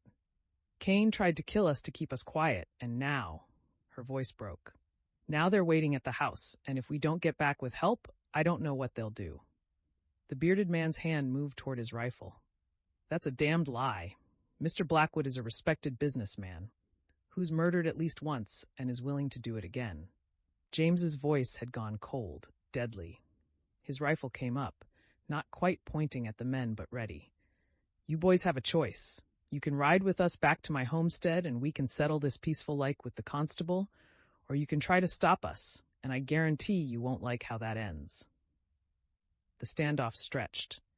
Sarah could see the calculation in the men's eyes. 3 against 2, but one of the two was a girl, and the other was a homesteader who'd just lost everything. Easy odds. Except James Mackenzie didn't look like a man who'd lost everything. He looked like a man who'd found something worth fighting for. We'll ride back, the bearded man said finally. But this ain't over. Mr. Blackwood can take his concerns to the law, James finished. Sarah, ride ahead, fast as you can. Get to the Thornton place and wake Samuel. Tell him to ride for the constable in Medicine Hat. Tell him to bring every man he can find. But Papa, go, now. Sarah hesitated for only a heartbeat. Then she wheeled Dancer around and kicked the mare into a gallop, leaving her father to face Blackwood's men alone in the darkness. The prairie swallowed her once more, and this time she rode not away from danger, but toward help, toward hope, toward the slim chance that they might survive this night and see the dawn. Behind her, she heard her father's voice, steady and strong. Now, gentlemen, let's discuss what's really going on here. And then the night closed in, and Sarah rode alone through the darkness, carrying with her the weight of her family's survival and the knowledge that everything, their land, their lives, their future, balanced on the edge of a knife. The weight of choices. The standoff stretched across the prairie trail like a taut wire ready to snap. James Mackenzie sat motionless on his horse, his hand resting on his thigh inches from his revolver. The 3 men facing him, Dawson, Fletcher, and the younger one called Pike, had spread across the trail, blocking his path home. Behind them, perhaps 2 miles distant, a thin column of smoke rose from his homestead. Eleanor, Thomas, Sarah, if she'd made it back. The thought of his daughter riding through the darkness, bleeding and desperate, sent a cold fury through his chest that he fought to keep from his face. These men worked for Blackwood. They'd laid siege to his family, and somewhere in that mine, Robert Kane's body was growing cold. Your move, Mackenzie, Dawson said, his voice carrying the weight of a man who'd done this before. We can all ride away from this, or we can make it worse. Worse? James's voice was quiet, deadly. You've threatened my wife and children. You've put guns on my property. How much worse do you figure it can get? Fletcher shifted in his saddle, his hand drifting toward his holster. Kane went to have a conversation, reasonable like. Now he's missing, and your women are barricaded in that soddy like they've got something to hide. Maybe they're hiding from men who point rifles at children. Nobody's pointed nothing at children, Pike protested, but his voice cracked slightly. He was young, maybe 20, and the bravado in his eyes didn't quite mask the uncertainty beneath. James studied them carefully. These weren't killers by nature, though they'd kill if pushed. They were men who'd taken Blackwood's money and found themselves in deeper water than they'd bargained for. The question was whether they'd swim for shore or drown trying to prove something. Here's what I know, James said, his voice carrying across the windswept grass. 6 years ago, a man named William Garrett filed a claim on what's now my land. He found something valuable, and Cornelius Blackwood murdered him for it. The words landed like stones in still water. Dawson's face remained impassive, but Fletcher's eyes widened slightly. Pike actually flinched. That's a hell of an accusation, Dawson said slowly. It's a hell of a truth. My wife and daughter found Garrett's body in that mine. They found his letter, too. written the day Blackwood killed him. Names, dates, details, everything a court would need. The silence that followed was broken only by the creak of saddle leather and the endless whisper of prairie wind. James watched the calculation happen in real time. 3 men weighing what they'd signed up for against what they were being asked to do. Even if that's true, Fletcher said carefully, it's got nothing to do with us. Doesn't it? You're here collecting Blackwood's debts, following Blackwood's orders. When the law comes, and it will come, you think they'll care about the difference between the man who pulled the trigger and the men who helped him cover it up? We didn't cover up nothing, Pike said quickly. You just what? James cut him off. You just happened to ride out here with rifles? You just happened to surround my home while my family was inside? You just happened to be here when Robert Kane went into that mine? Dawson's jaw tightened.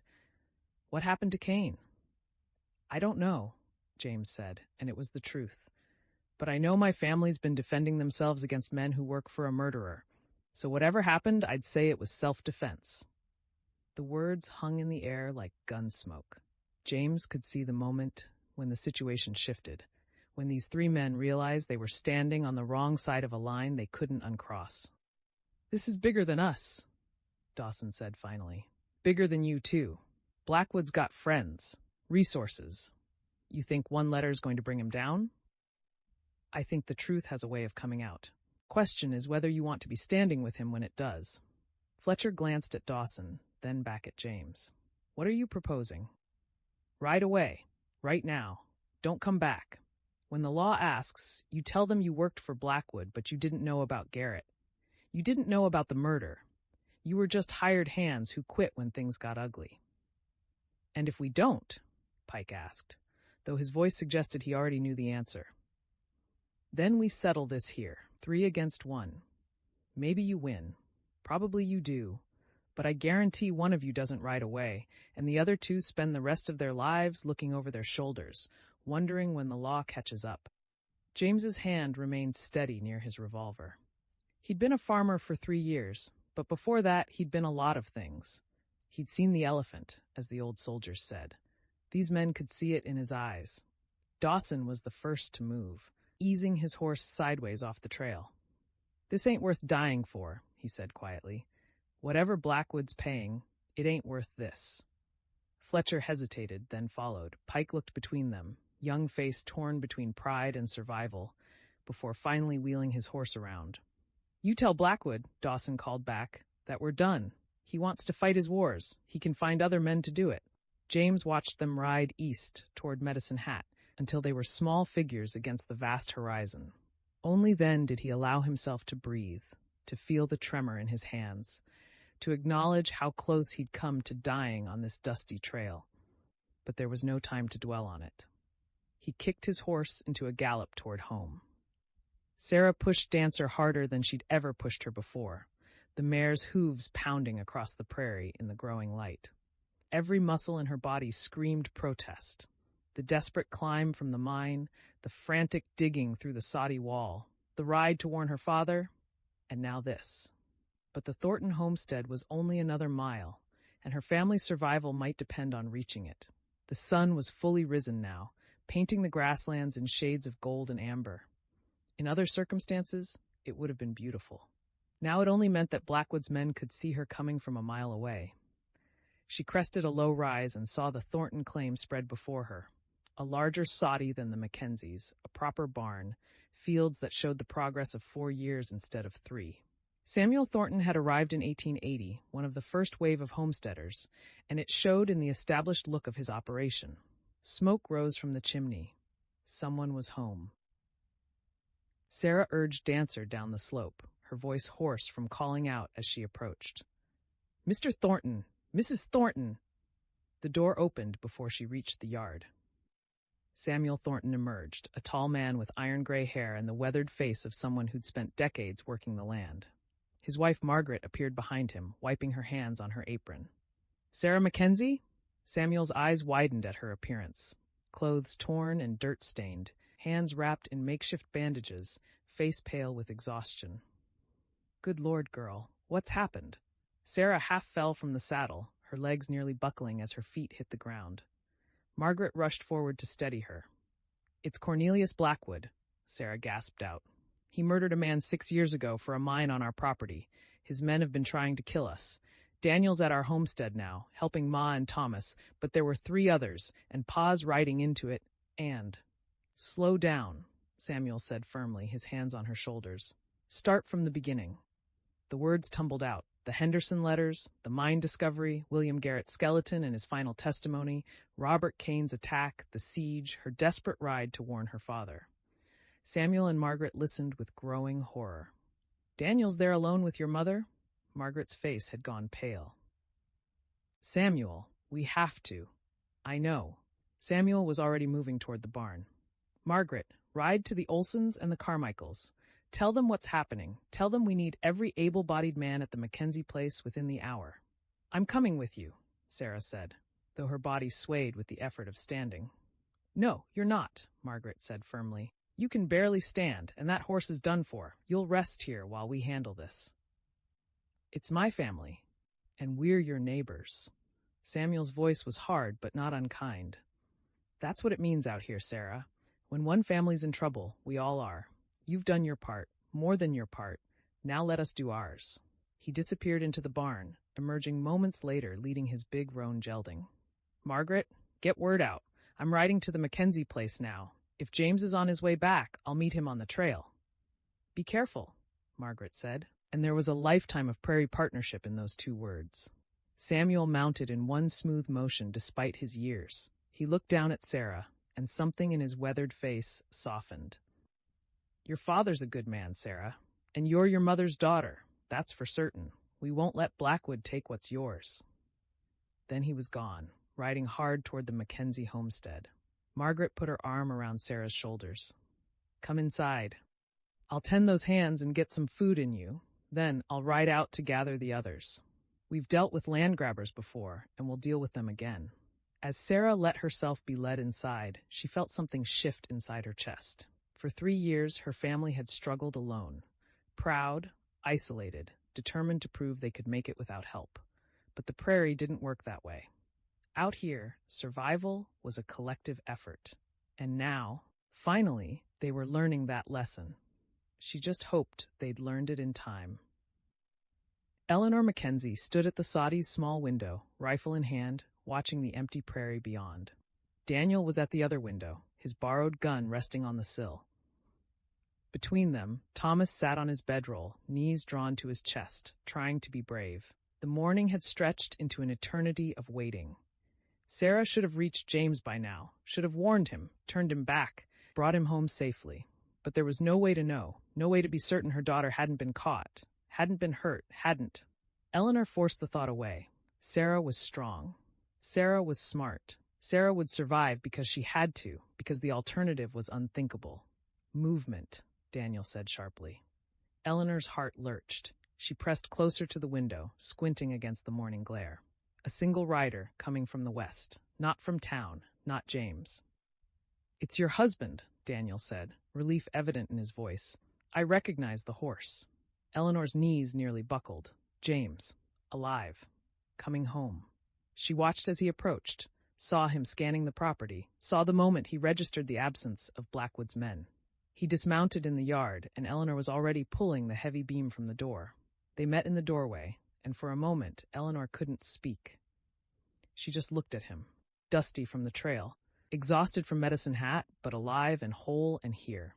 "Eleanor," he breathed, and then his arms were around her, holding her so tightly she could barely breathe. "God, Eleanor, when Sarah told me—" "We're all right," she managed. "We're all right." James pulled back, his hands framing her face, his eyes searching hers.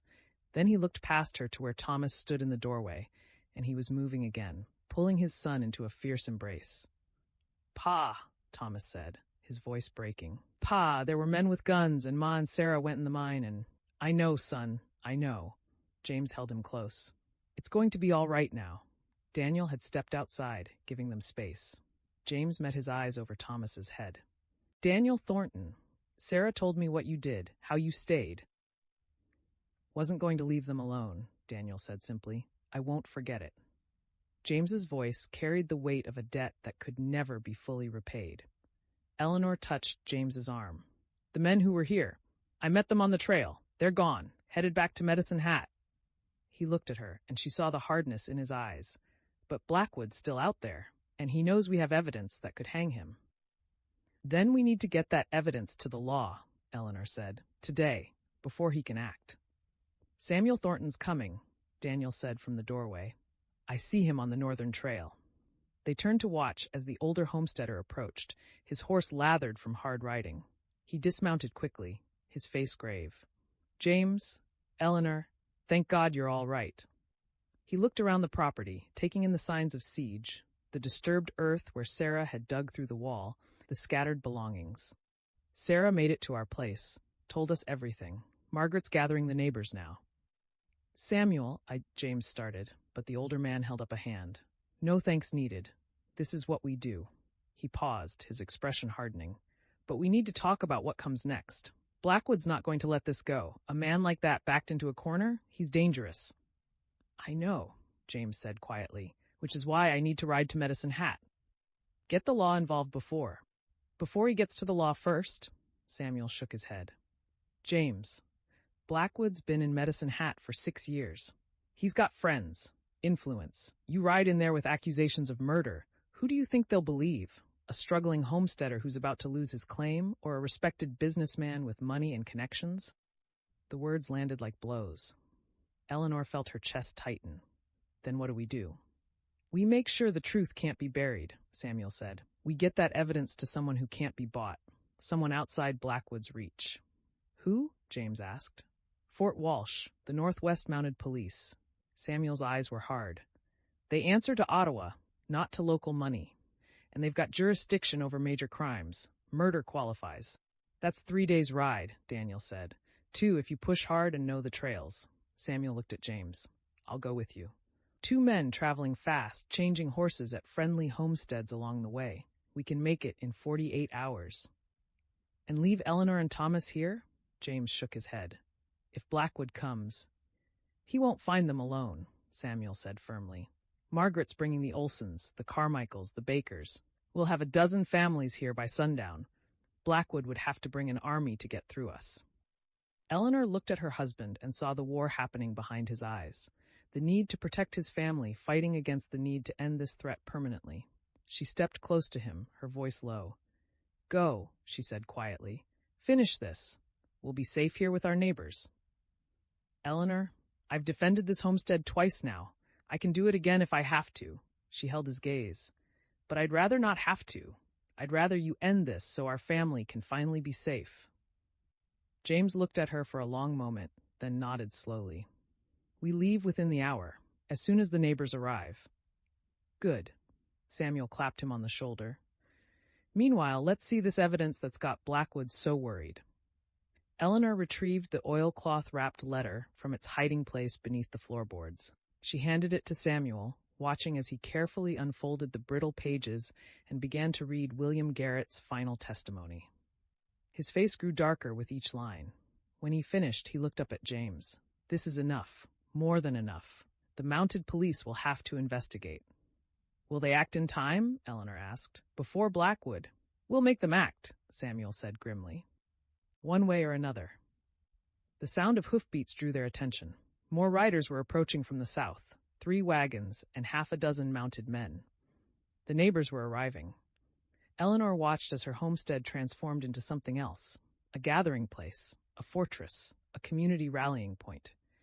The Olsons and Carmichaels arrived first, followed by the Bakers and the widow Jensen. Each family brought supplies, weapons, determination. This was what they'd needed all along. Not isolation and pride, but connection. Not independence, but interdependence.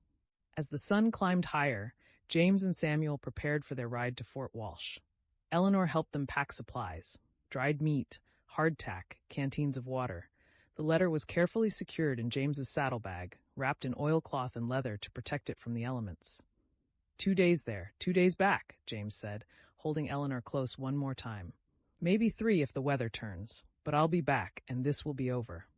"I know," Eleanor said, though her heart was breaking at the thought of him riding away again. "Go, save our home." He kissed her, fierce and desperate, then pulled away before his resolve could weaken. He knelt before Thomas, his hands on his son's shoulders. "You're the man of the house while I'm gone," he said. "Take care of your mother." "I will, Pa," Thomas said, tears streaming down his face. "I promise." James mounted his horse, and Samuel swung into his saddle beside him. The two men looked at the gathered homesteaders, neighbors who'd dropped everything to defend a family in need. "We won't forget this," James called out. "Any of it. Just come back safe," Margaret Thornton called, "and bring the law with you." Then they were riding north, two figures growing smaller against the endless prairie, carrying with them the evidence that could destroy Cornelius Blackwood or doom the Mackenzie family forever. Eleanor watched until they disappeared over the horizon. Then she turned back to her homestead, to her son, to Daniel Thornton, who'd stayed to protect them, to the dozen families who'd come to their defense. Somewhere to the south, in Medicine Hat, Cornelius Blackwood was learning that his men had failed, learning that the Mackenzies had allies, learning that his carefully buried secret was being carried toward the law. What he would do next was anyone's guess. But Eleanor Mackenzie had learned something in the past 3 days. She'd learned that she was stronger than she'd known, that her daughter was braver than she'd imagined, that her husband still had the steel she'd fallen in love with, and that the prairie, harsh as it was, bred a kind of loyalty that couldn't be bought or broken. Whatever came next, they would face it together. The siege was over, but the war for their homestead had just begun, the weight of waiting.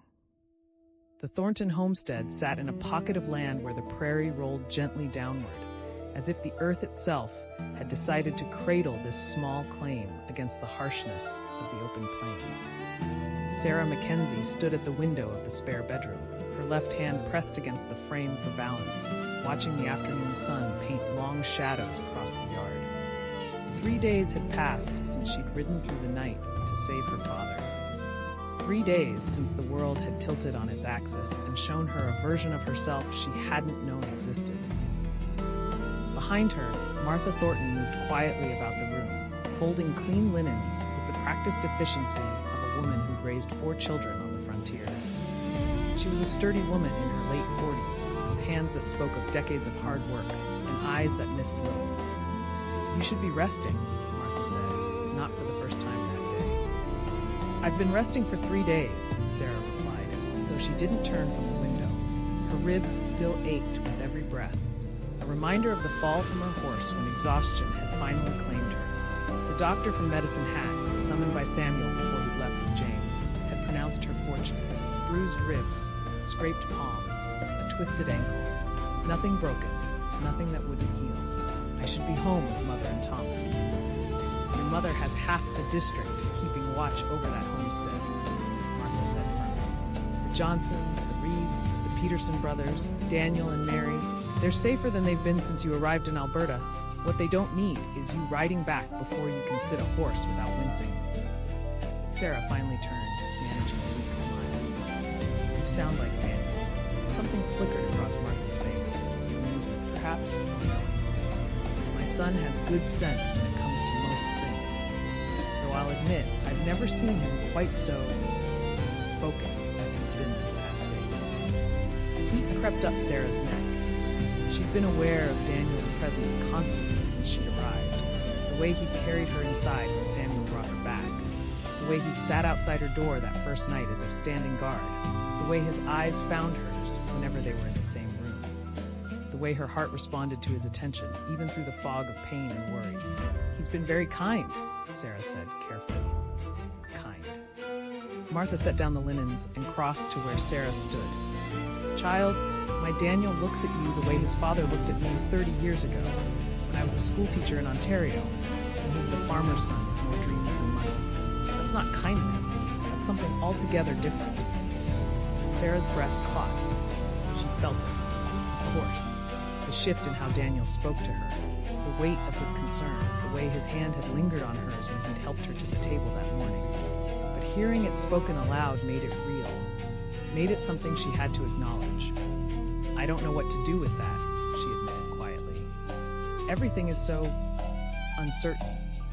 We don't know if Father will reach Fort Walsh safely. We don't know what Blackwood will do. We don't even know if we'll still have our homestead when this is over. Life on the prairie is always uncertain, Martha said. You wait for certainty. You'll wait forever.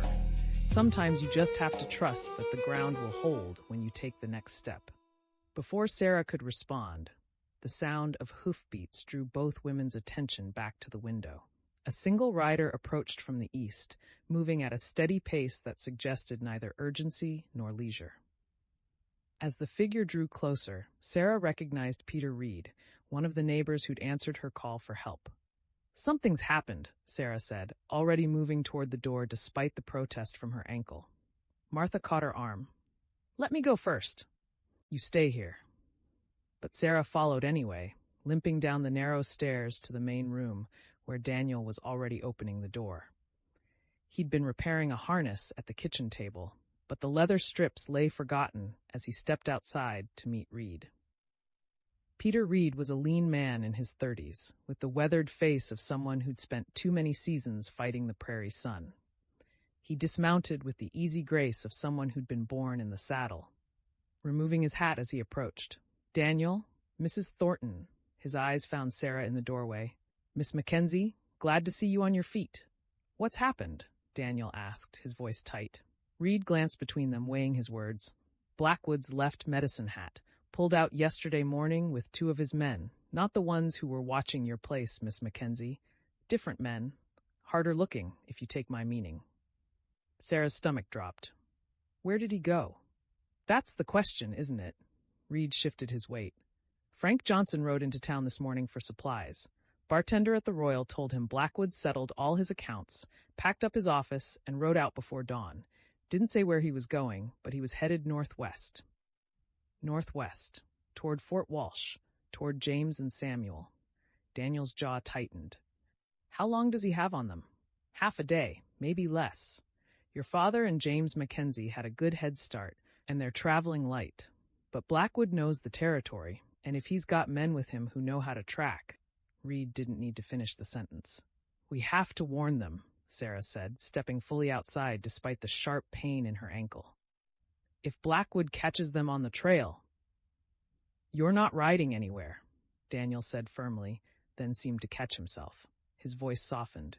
"Sarah, you can barely walk, and someone needs to stay with the homesteads. If Blackwood's running, he might send men back to destroy evidence, to burn the mine entrance, anything to cover his tracks." "Daniel's right," Reed said. "I've got the Johnson boys watching the Mackenzie place, and Mary's staying with your mother.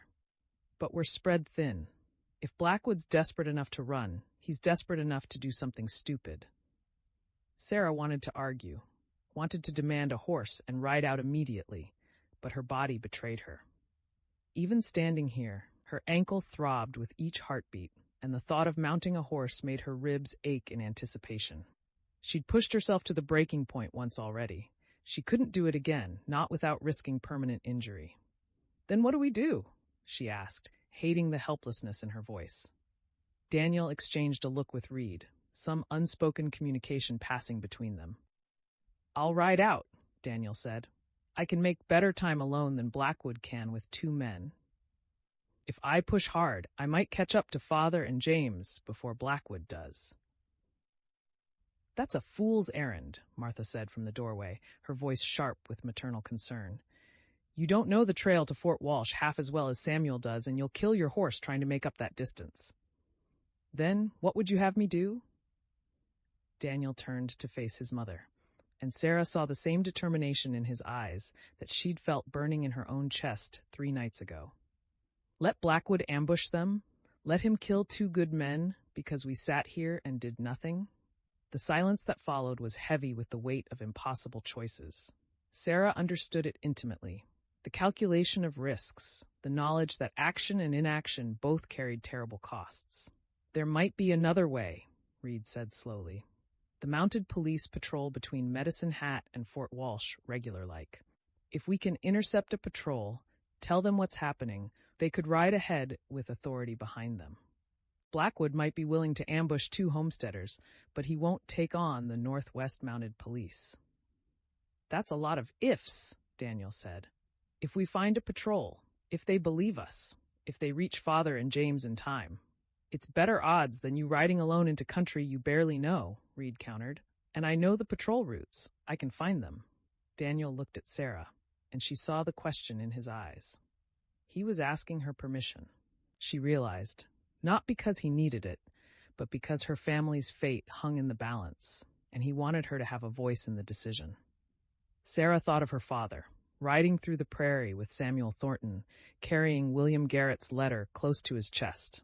She thought of the silver mine, the Henderson family's flight, the 6 years Blackwood had kept his secret buried. She thought of Thomas, trying to be brave while his father rode toward danger.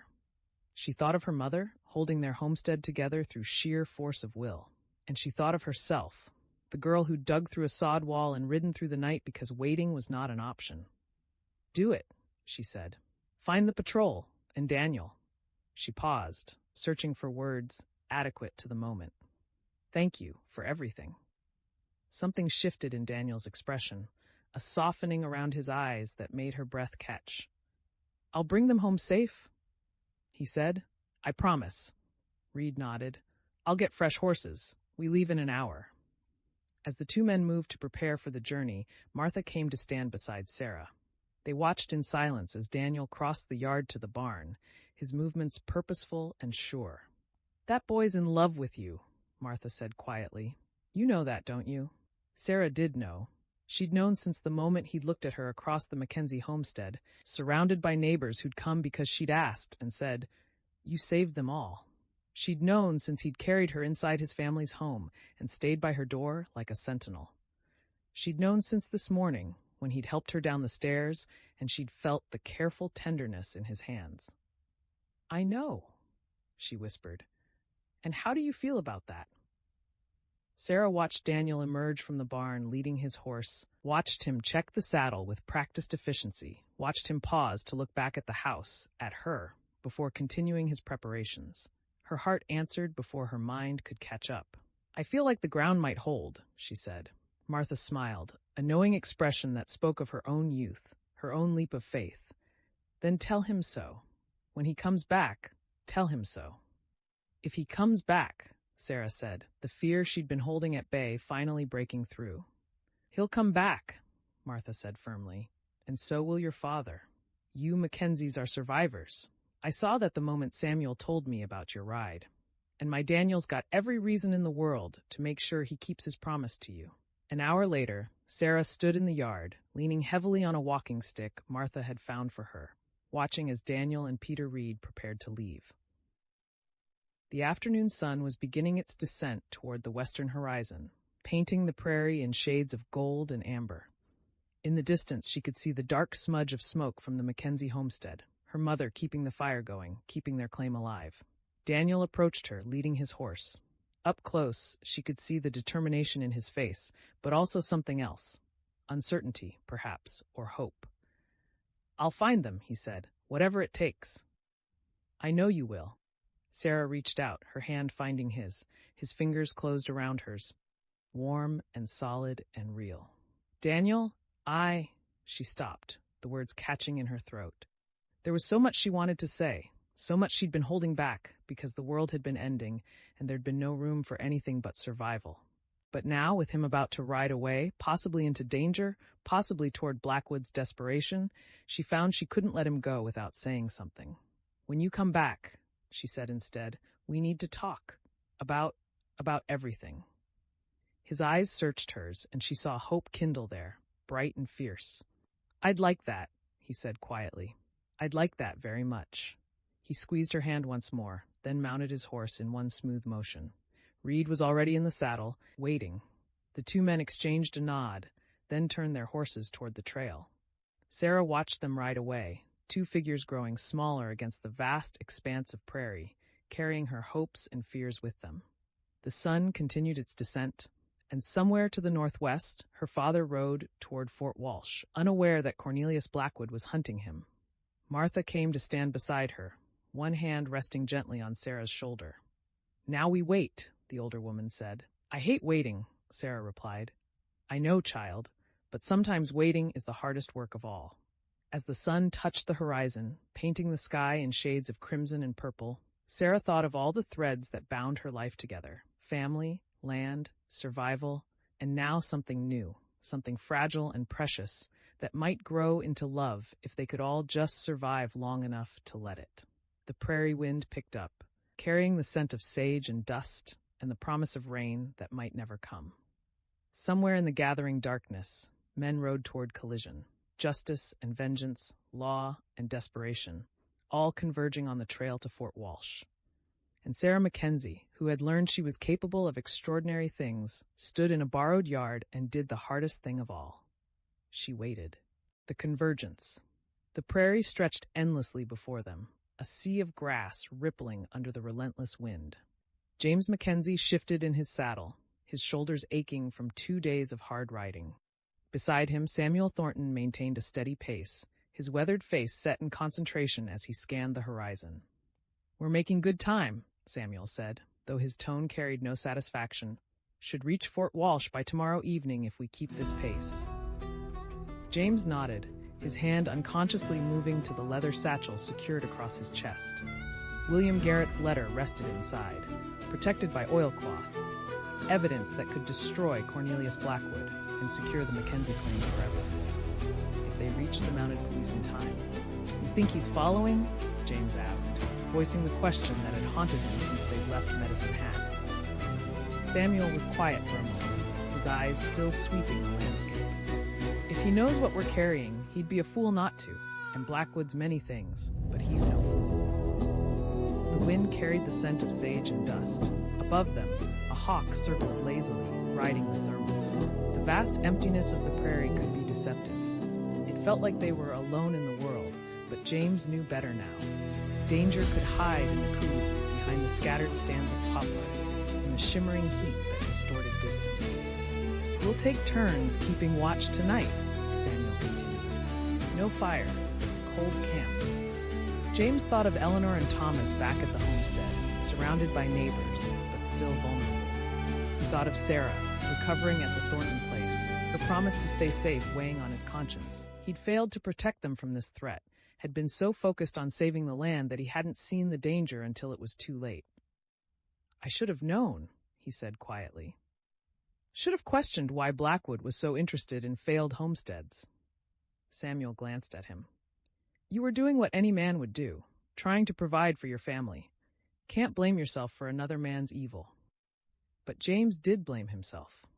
He'd brought his family to this harsh land with promises of prosperity, and instead had delivered them into the hands of a murderer. The weight of that failure sat heavy in his chest. 50 miles to the southeast, Daniel Thornton and Peter Reed pushed their horses hard along the trail toward Medicine Hat. They'd been riding since dawn, hoping to intercept a mounted police patrol before it was too late. "There," Peter said suddenly, pointing toward a dust cloud in the distance. "Riders coming this way." Daniel's heart quickened. As they drew closer, he could make out the distinctive red serge coats of the Northwest Mounted Police. 3 riders, moving at a steady trot. "Thank God," Daniel breathed, spurring his horse forward. The patrol's leader, a sergeant with steel-gray hair and a weathered face, raised his hand to halt his men as Daniel and Peter approached.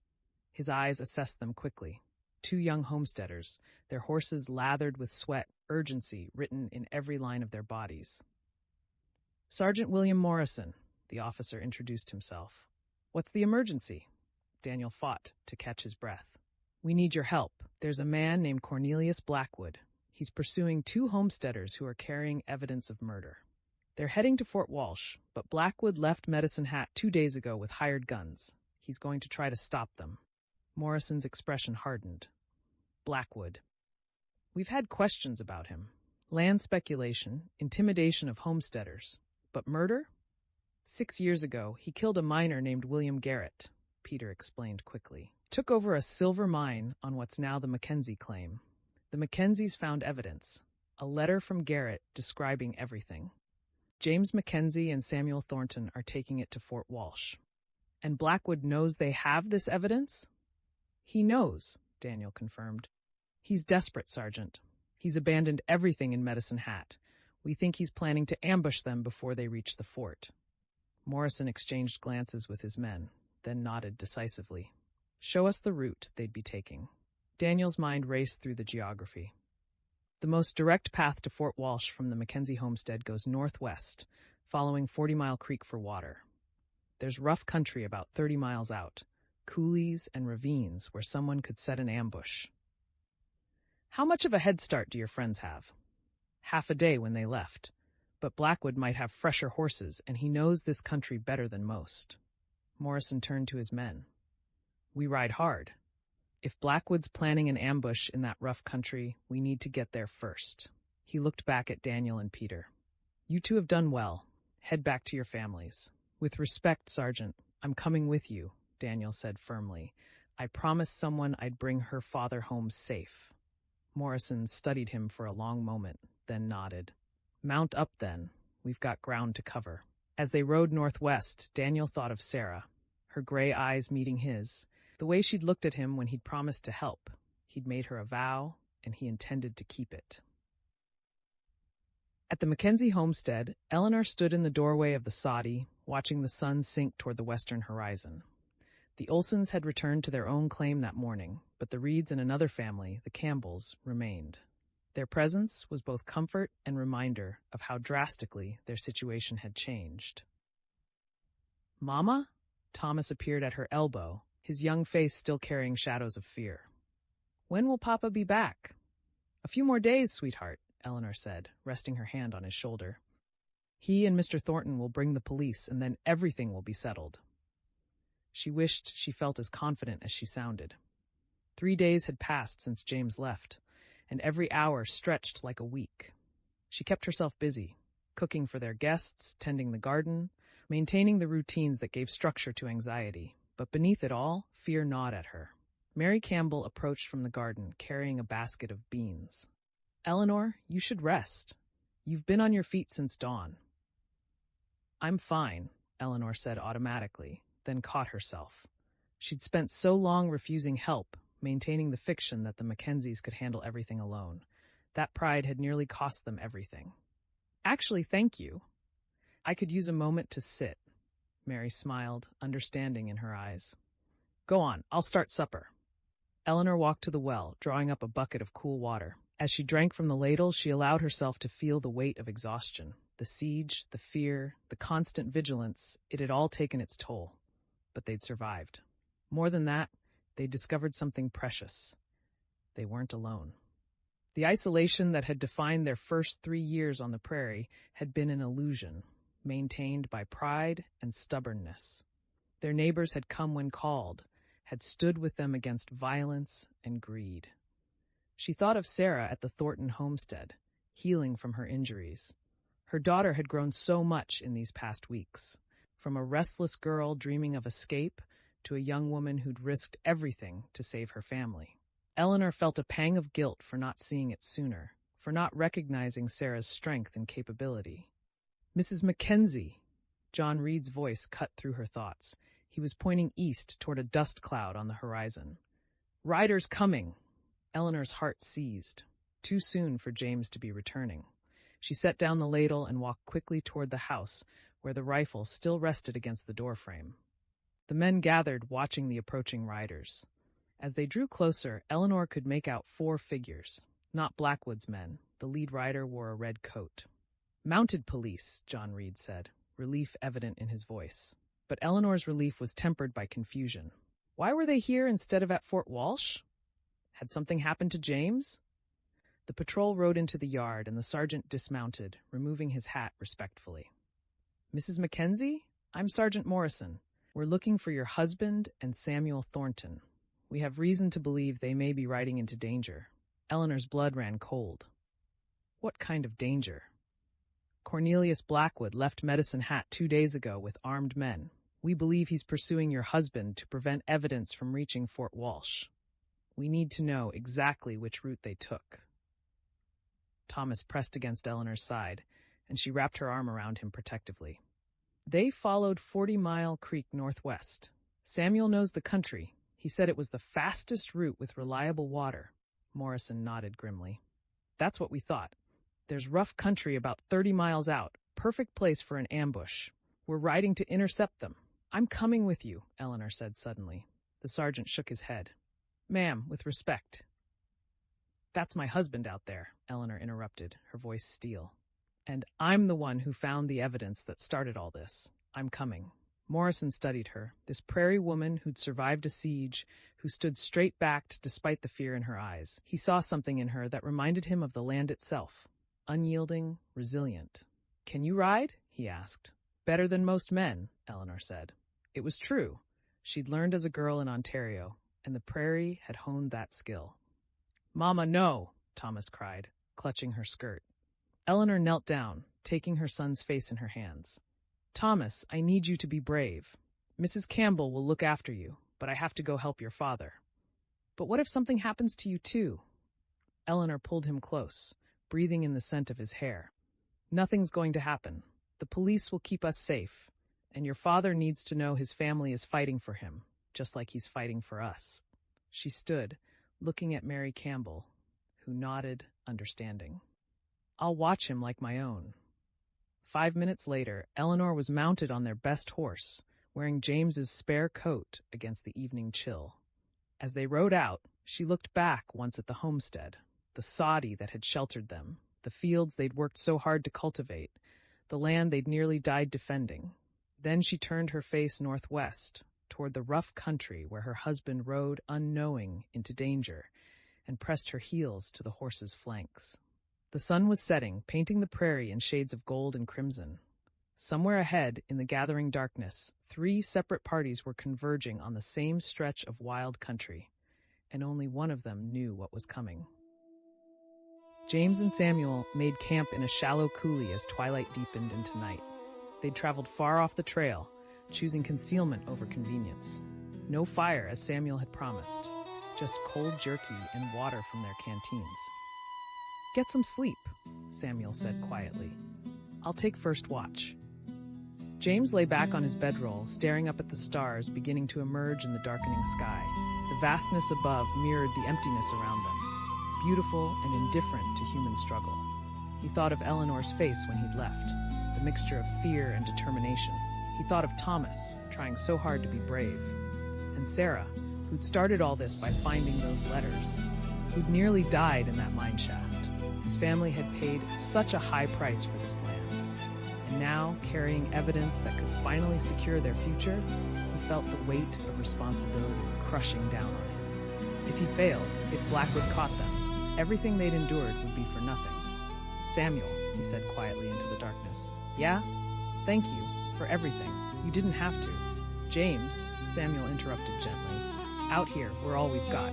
You do the same for me. Would he? James wanted to believe so, but he'd spent 3 years keeping his family isolated, refusing help, maintaining walls of pride. It had taken a crisis to show him what he should have known all along. Survival on the prairie wasn't about self-sufficiency, it was about community. I would, James said finally. I will. Samuel chuckled softly. Get some sleep. Tomorrow's going to be a long day. James closed his eyes, but sleep was slow to come. The prairie night was full of sounds. Wind in the grass, the distant yip of coyotes, the soft movement of their picketed horses. Any of those sounds could mask approaching danger. Somewhere in the darkness, Cornelius Blackwood was out there hunting them. And somewhere else, unknown to James, help was racing to reach them first. The prairie held its breath, waiting for dawn and the convergence that would determine everything. James finally drifted into uneasy sleep, unaware that by tomorrow night, the fate of his family, his land, and his future would be decided, one way or another. The convergence. The dawn broke cold and clear over the rough country, painting the coulees in shades of amber and rose. James Mackenzie stirred from restless sleep, his body stiff from the hard ground and the tension that had kept him half awake through Samuel's watch. The older man sat with his rifle across his knees, scanning the broken landscape with the patience of someone who'd spent decades reading the prairie's moods. Quiet night, Samuel said without turning. But that doesn't mean much out here. James rolled to his feet, wincing at the protest of muscles that had spent too many hours in the saddle. He checked his horse first. The animal was calm, cropping at the sparse grass near the coulee's edge. A good sign. Horses knew when predators were near, two-legged, or four. "How far to Fort Walsh?" James asked, though he knew the answer. "If we push hard, we could make it by nightfall. But pushing hard means we're not watching our back trail." Samuel finally looked at him, his weathered face thoughtful. "The question is whether Blackwood's behind us or ahead of us." The thought had haunted James through the night. A man like Cornelius Blackwood didn't build his empire without understanding how to outthink his opponents. He might be pursuing them directly, or he might have sent riders on a faster route to cut them off before they reached the fort. "We keep moving," James said. "Whatever happens, that letter has to reach the mounted police." Samuel nodded slowly. "Your wife's a remarkable woman, you know, taking action the way she did." James felt heat rise in his face, part shame, part fierce pride. "I should have been there, should have listened when she tried to tell me about the letters, about her suspicions. Instead, I was so caught up in my own pride." "Pride's a luxury out here," Samuel said, not unkindly. "But so is dwelling on mistakes when there's still work to be done. You're here now. That's what matters." They broke camp quickly, erasing signs of their presence as best they could.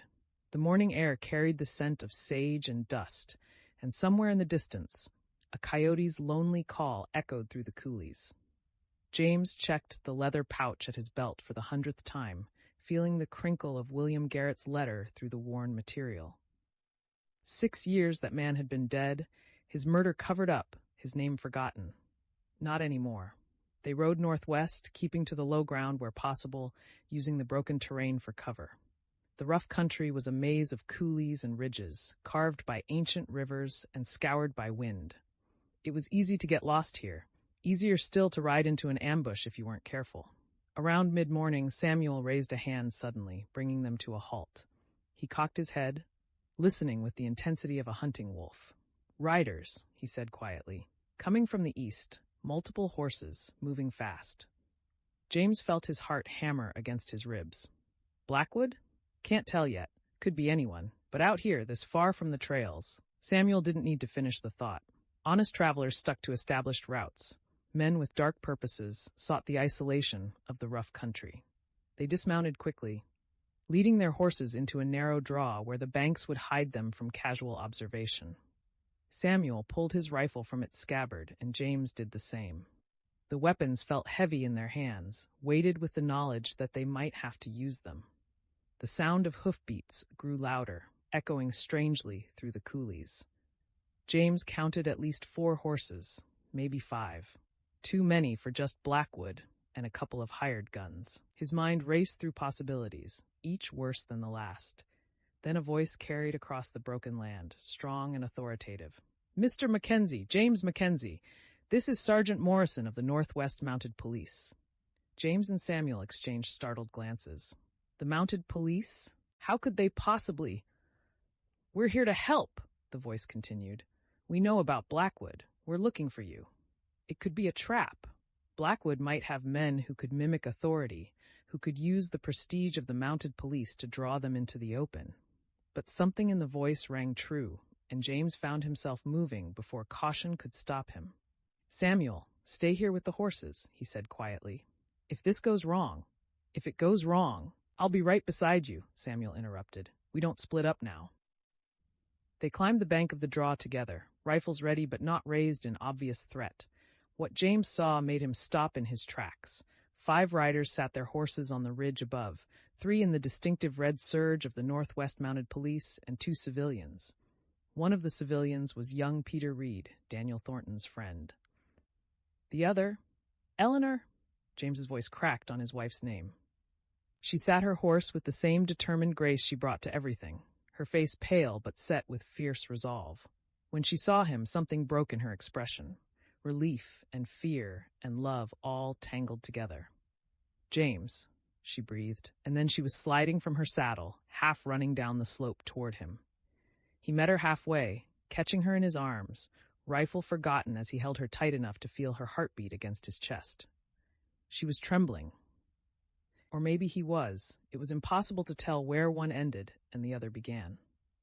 "What are you doing here?" he managed. "Thomas is safe with Mary Campbell," Eleanor said quickly. "James, Blackwood is out here. He left Medicine Hat with armed men. He's hunting you." "We know," Sergeant Morrison said, riding down to join them. He was a lean man in his 40s with sharp eyes that missed nothing. "Young Thornton and Reed reached our patrol yesterday evening. They told us about the evidence you're carrying and the threat to your life." "Daniel's here?" James looked around, suddenly aware of who was missing. "He rode ahead with Constable Williams to scout the trail to Fort Walsh," Morrison explained. "If Blackwood's planning an ambush, that's the most likely place. We need to see this evidence of yours, Mr. Mackenzie." James pulled the leather pouch from his belt with hands that wanted to shake. He'd guarded this letter so carefully, ridden so far to bring it to safety. Now, surrounded by the redcoats of the law, it felt almost anticlimactic to hand it over. Sergeant Morrison read William Garrett's final words in silence, his expression growing harder with each line. When he finished, he carefully refolded the letter and fixed James with a steady gaze. "This is enough to hang Cornelius Blackwood," he said quietly. "Murder, claim jumping, conspiracy to defraud. He'll die for this if we can take him alive to stand trial." "If." Eleanor's voice was sharp. Morrison's expression was grim. "A man with nothing left to lose is the most dangerous kind. Blackwood knows what this letter means. He'll fight rather than face the gallows." A rifle shot cracked across the coulees, sharp and unmistakable. It came from the northwest, the direction of Fort Walsh. Morrison's head snapped up and his hand went to his sidearm. "That's Williams's rifle," he said. "I know the sound. Mount up, now!" The next minutes were a chaos of movement. James helped Eleanor onto her horse, then swung into his own saddle. Samuel was already mounted, his face set in hard lines. The mounted police moved with practiced efficiency, rifles out and ready. They rode hard toward the sound of the shot, following Morrison's lead through the maze of coulees. James kept Eleanor in his sight, his heart in his throat every time her horse jumped a washout or scrambled up a steep bank. This was madness. She should be safe at home, not riding toward gunfire in the rough country. But even as the thought formed, he knew the truth. There was no safety anymore, not until Blackwood was stopped. Eleanor understood that. She'd understood it before he had, and she'd made her choice. They crested a ridge and saw the scene below, a narrow canyon where the coulee walls pinched together, creating a natural choke point. Two figures crouched behind rocks on the south side, Daniel Thornton and a mounted police constable, their rifles trained on the canyon mouth. On the north side, partially hidden by an outcrop, James could see movement. Men with rifles, at least 4 of them. And in the middle of the canyon, caught in the crossfire, 2 horses stood riderless, their saddles empty. "Blackwood's men have the canyon blocked," Morrison said, his voice tight. "Williams and Thornton are pinned down. If we go in from this direction, we'll be riding into a shooting gallery." "There's another way," Samuel said suddenly. "A game trail that comes down behind that north outcrop. Used to hunt elk through here years back. It's narrow, but we could come up on them from behind." Morrison studied the terrain, calculating odds and angles. "How many men can that trail take at once?" 2 abreast, maybe. It's tight." "Then we split up."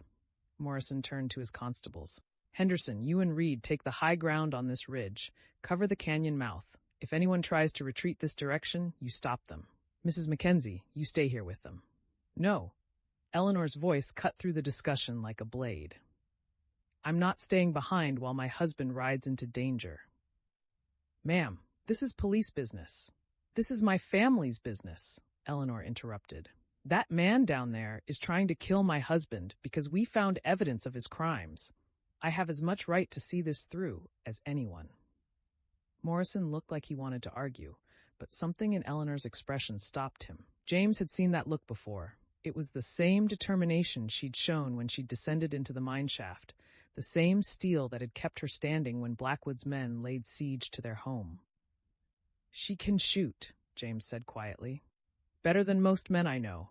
Morrison's jaw worked, but finally he nodded. "Stay close to your husband.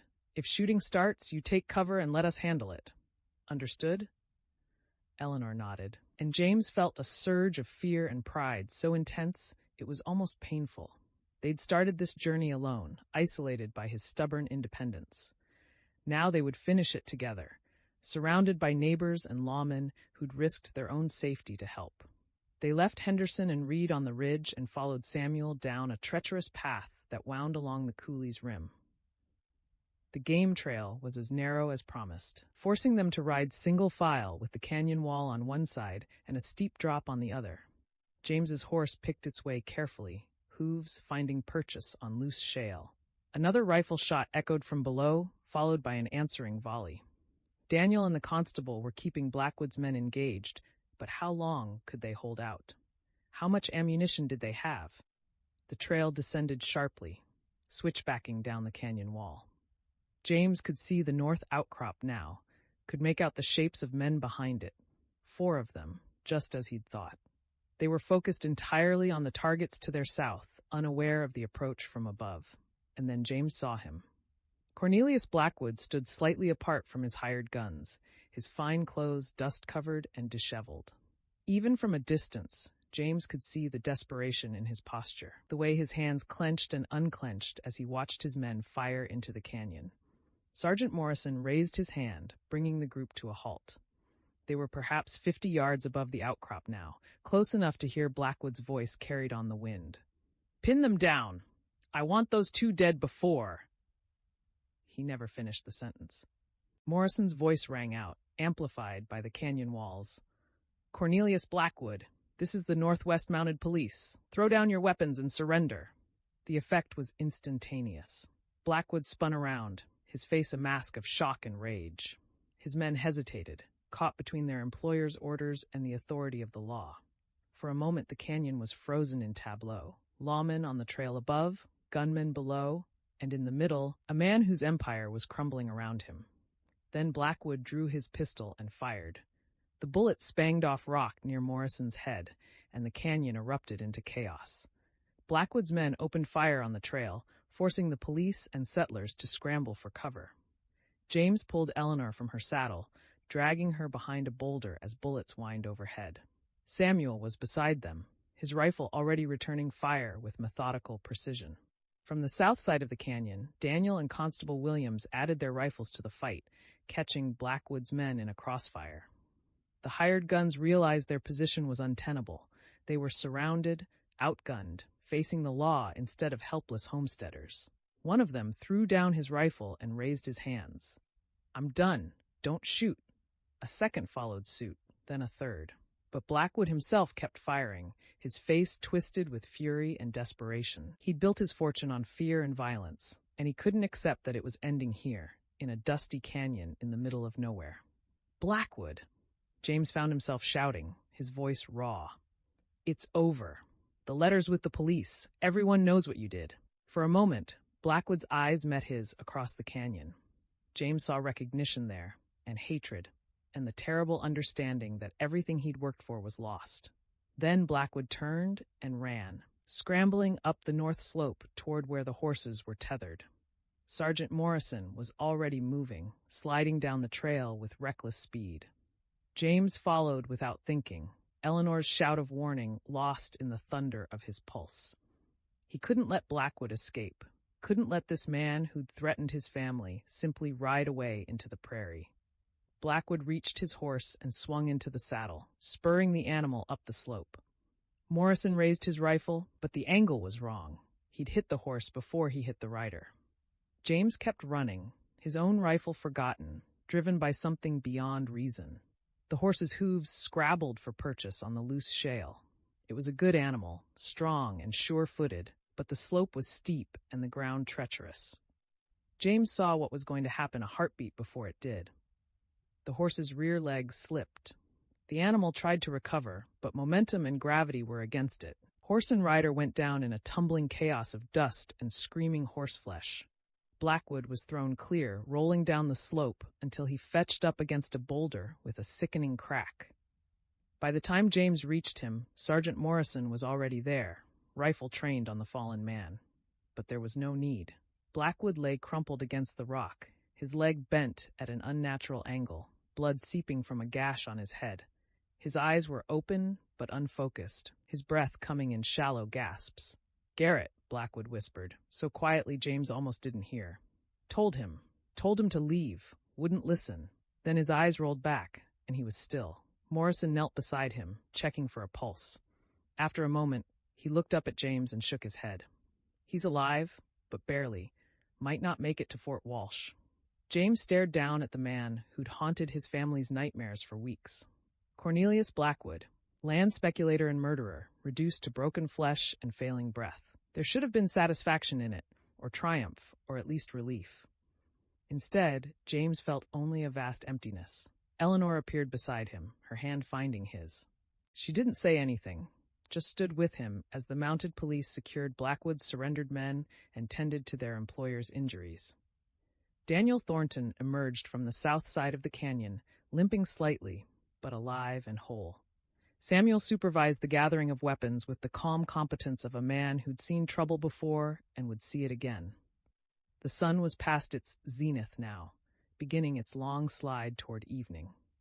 The rough country stretched around them in all directions, beautiful and harsh and indifferent to human drama.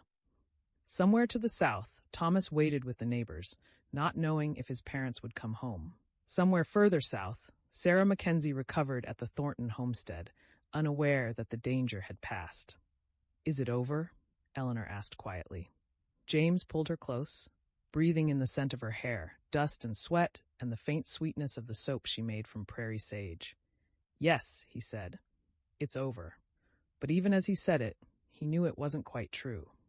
The immediate danger had passed, but the work of rebuilding remained.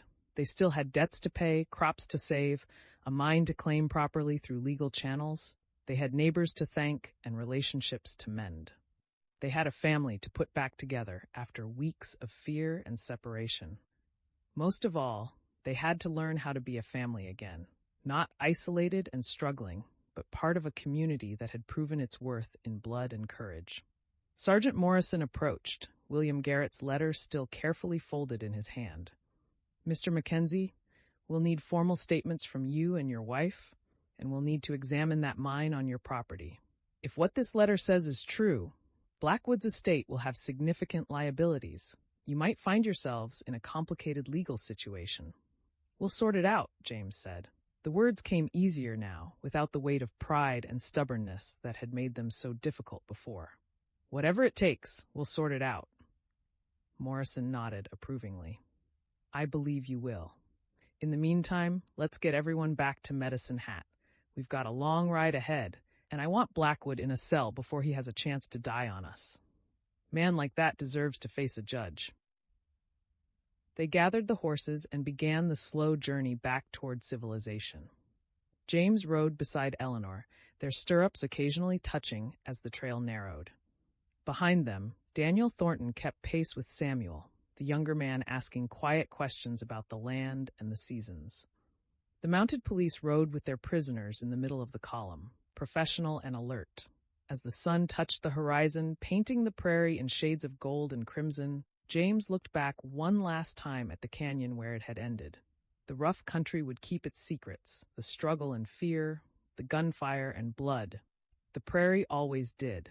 It took what happened on its soil and buried it beneath grass and sage, leaving only bones and stories for those who came after. But some stories needed to be told. William Garrett's story, the Henderson family's story, the story of how a family nearly lost everything because one man's greed knew no bounds, and the story of how they'd survived, not through isolation and pride, but through the help of neighbors who'd become something more. Friends, allies, family. "James," Eleanor's voice pulled him from his thoughts. "Yes? When we get home, when Thomas is in bed and the house is quiet, we need to talk about everything, about how we almost lost each other because we were both too stubborn to ask for help." He looked at her. This woman who'd descended into darkness to save their family, who'd ridden toward gunfire to stand beside him, who'd never once given up even when he'd been ready to surrender. "We'll talk," he promised, "about everything, and this time I'll listen." She smiled then, the first real smile he'd seen from her in weeks. It transformed her face, washing away the lines of worry and fear, revealing the young woman he'd married a decade ago, the woman he'd nearly forgotten in his obsession with proving himself worthy of the land. "Good," she said simply, "because we have a future to plan, James Mackenzie, and this time we're planning it together." Ahead of them, Medicine Hat's lights began to appear on the horizon, small and distant. but growing brighter with each mile. Behind them, the rough country faded into twilight, taking its secrets and its sorrows back into the earth. And between the darkness and the light, a family rode toward home.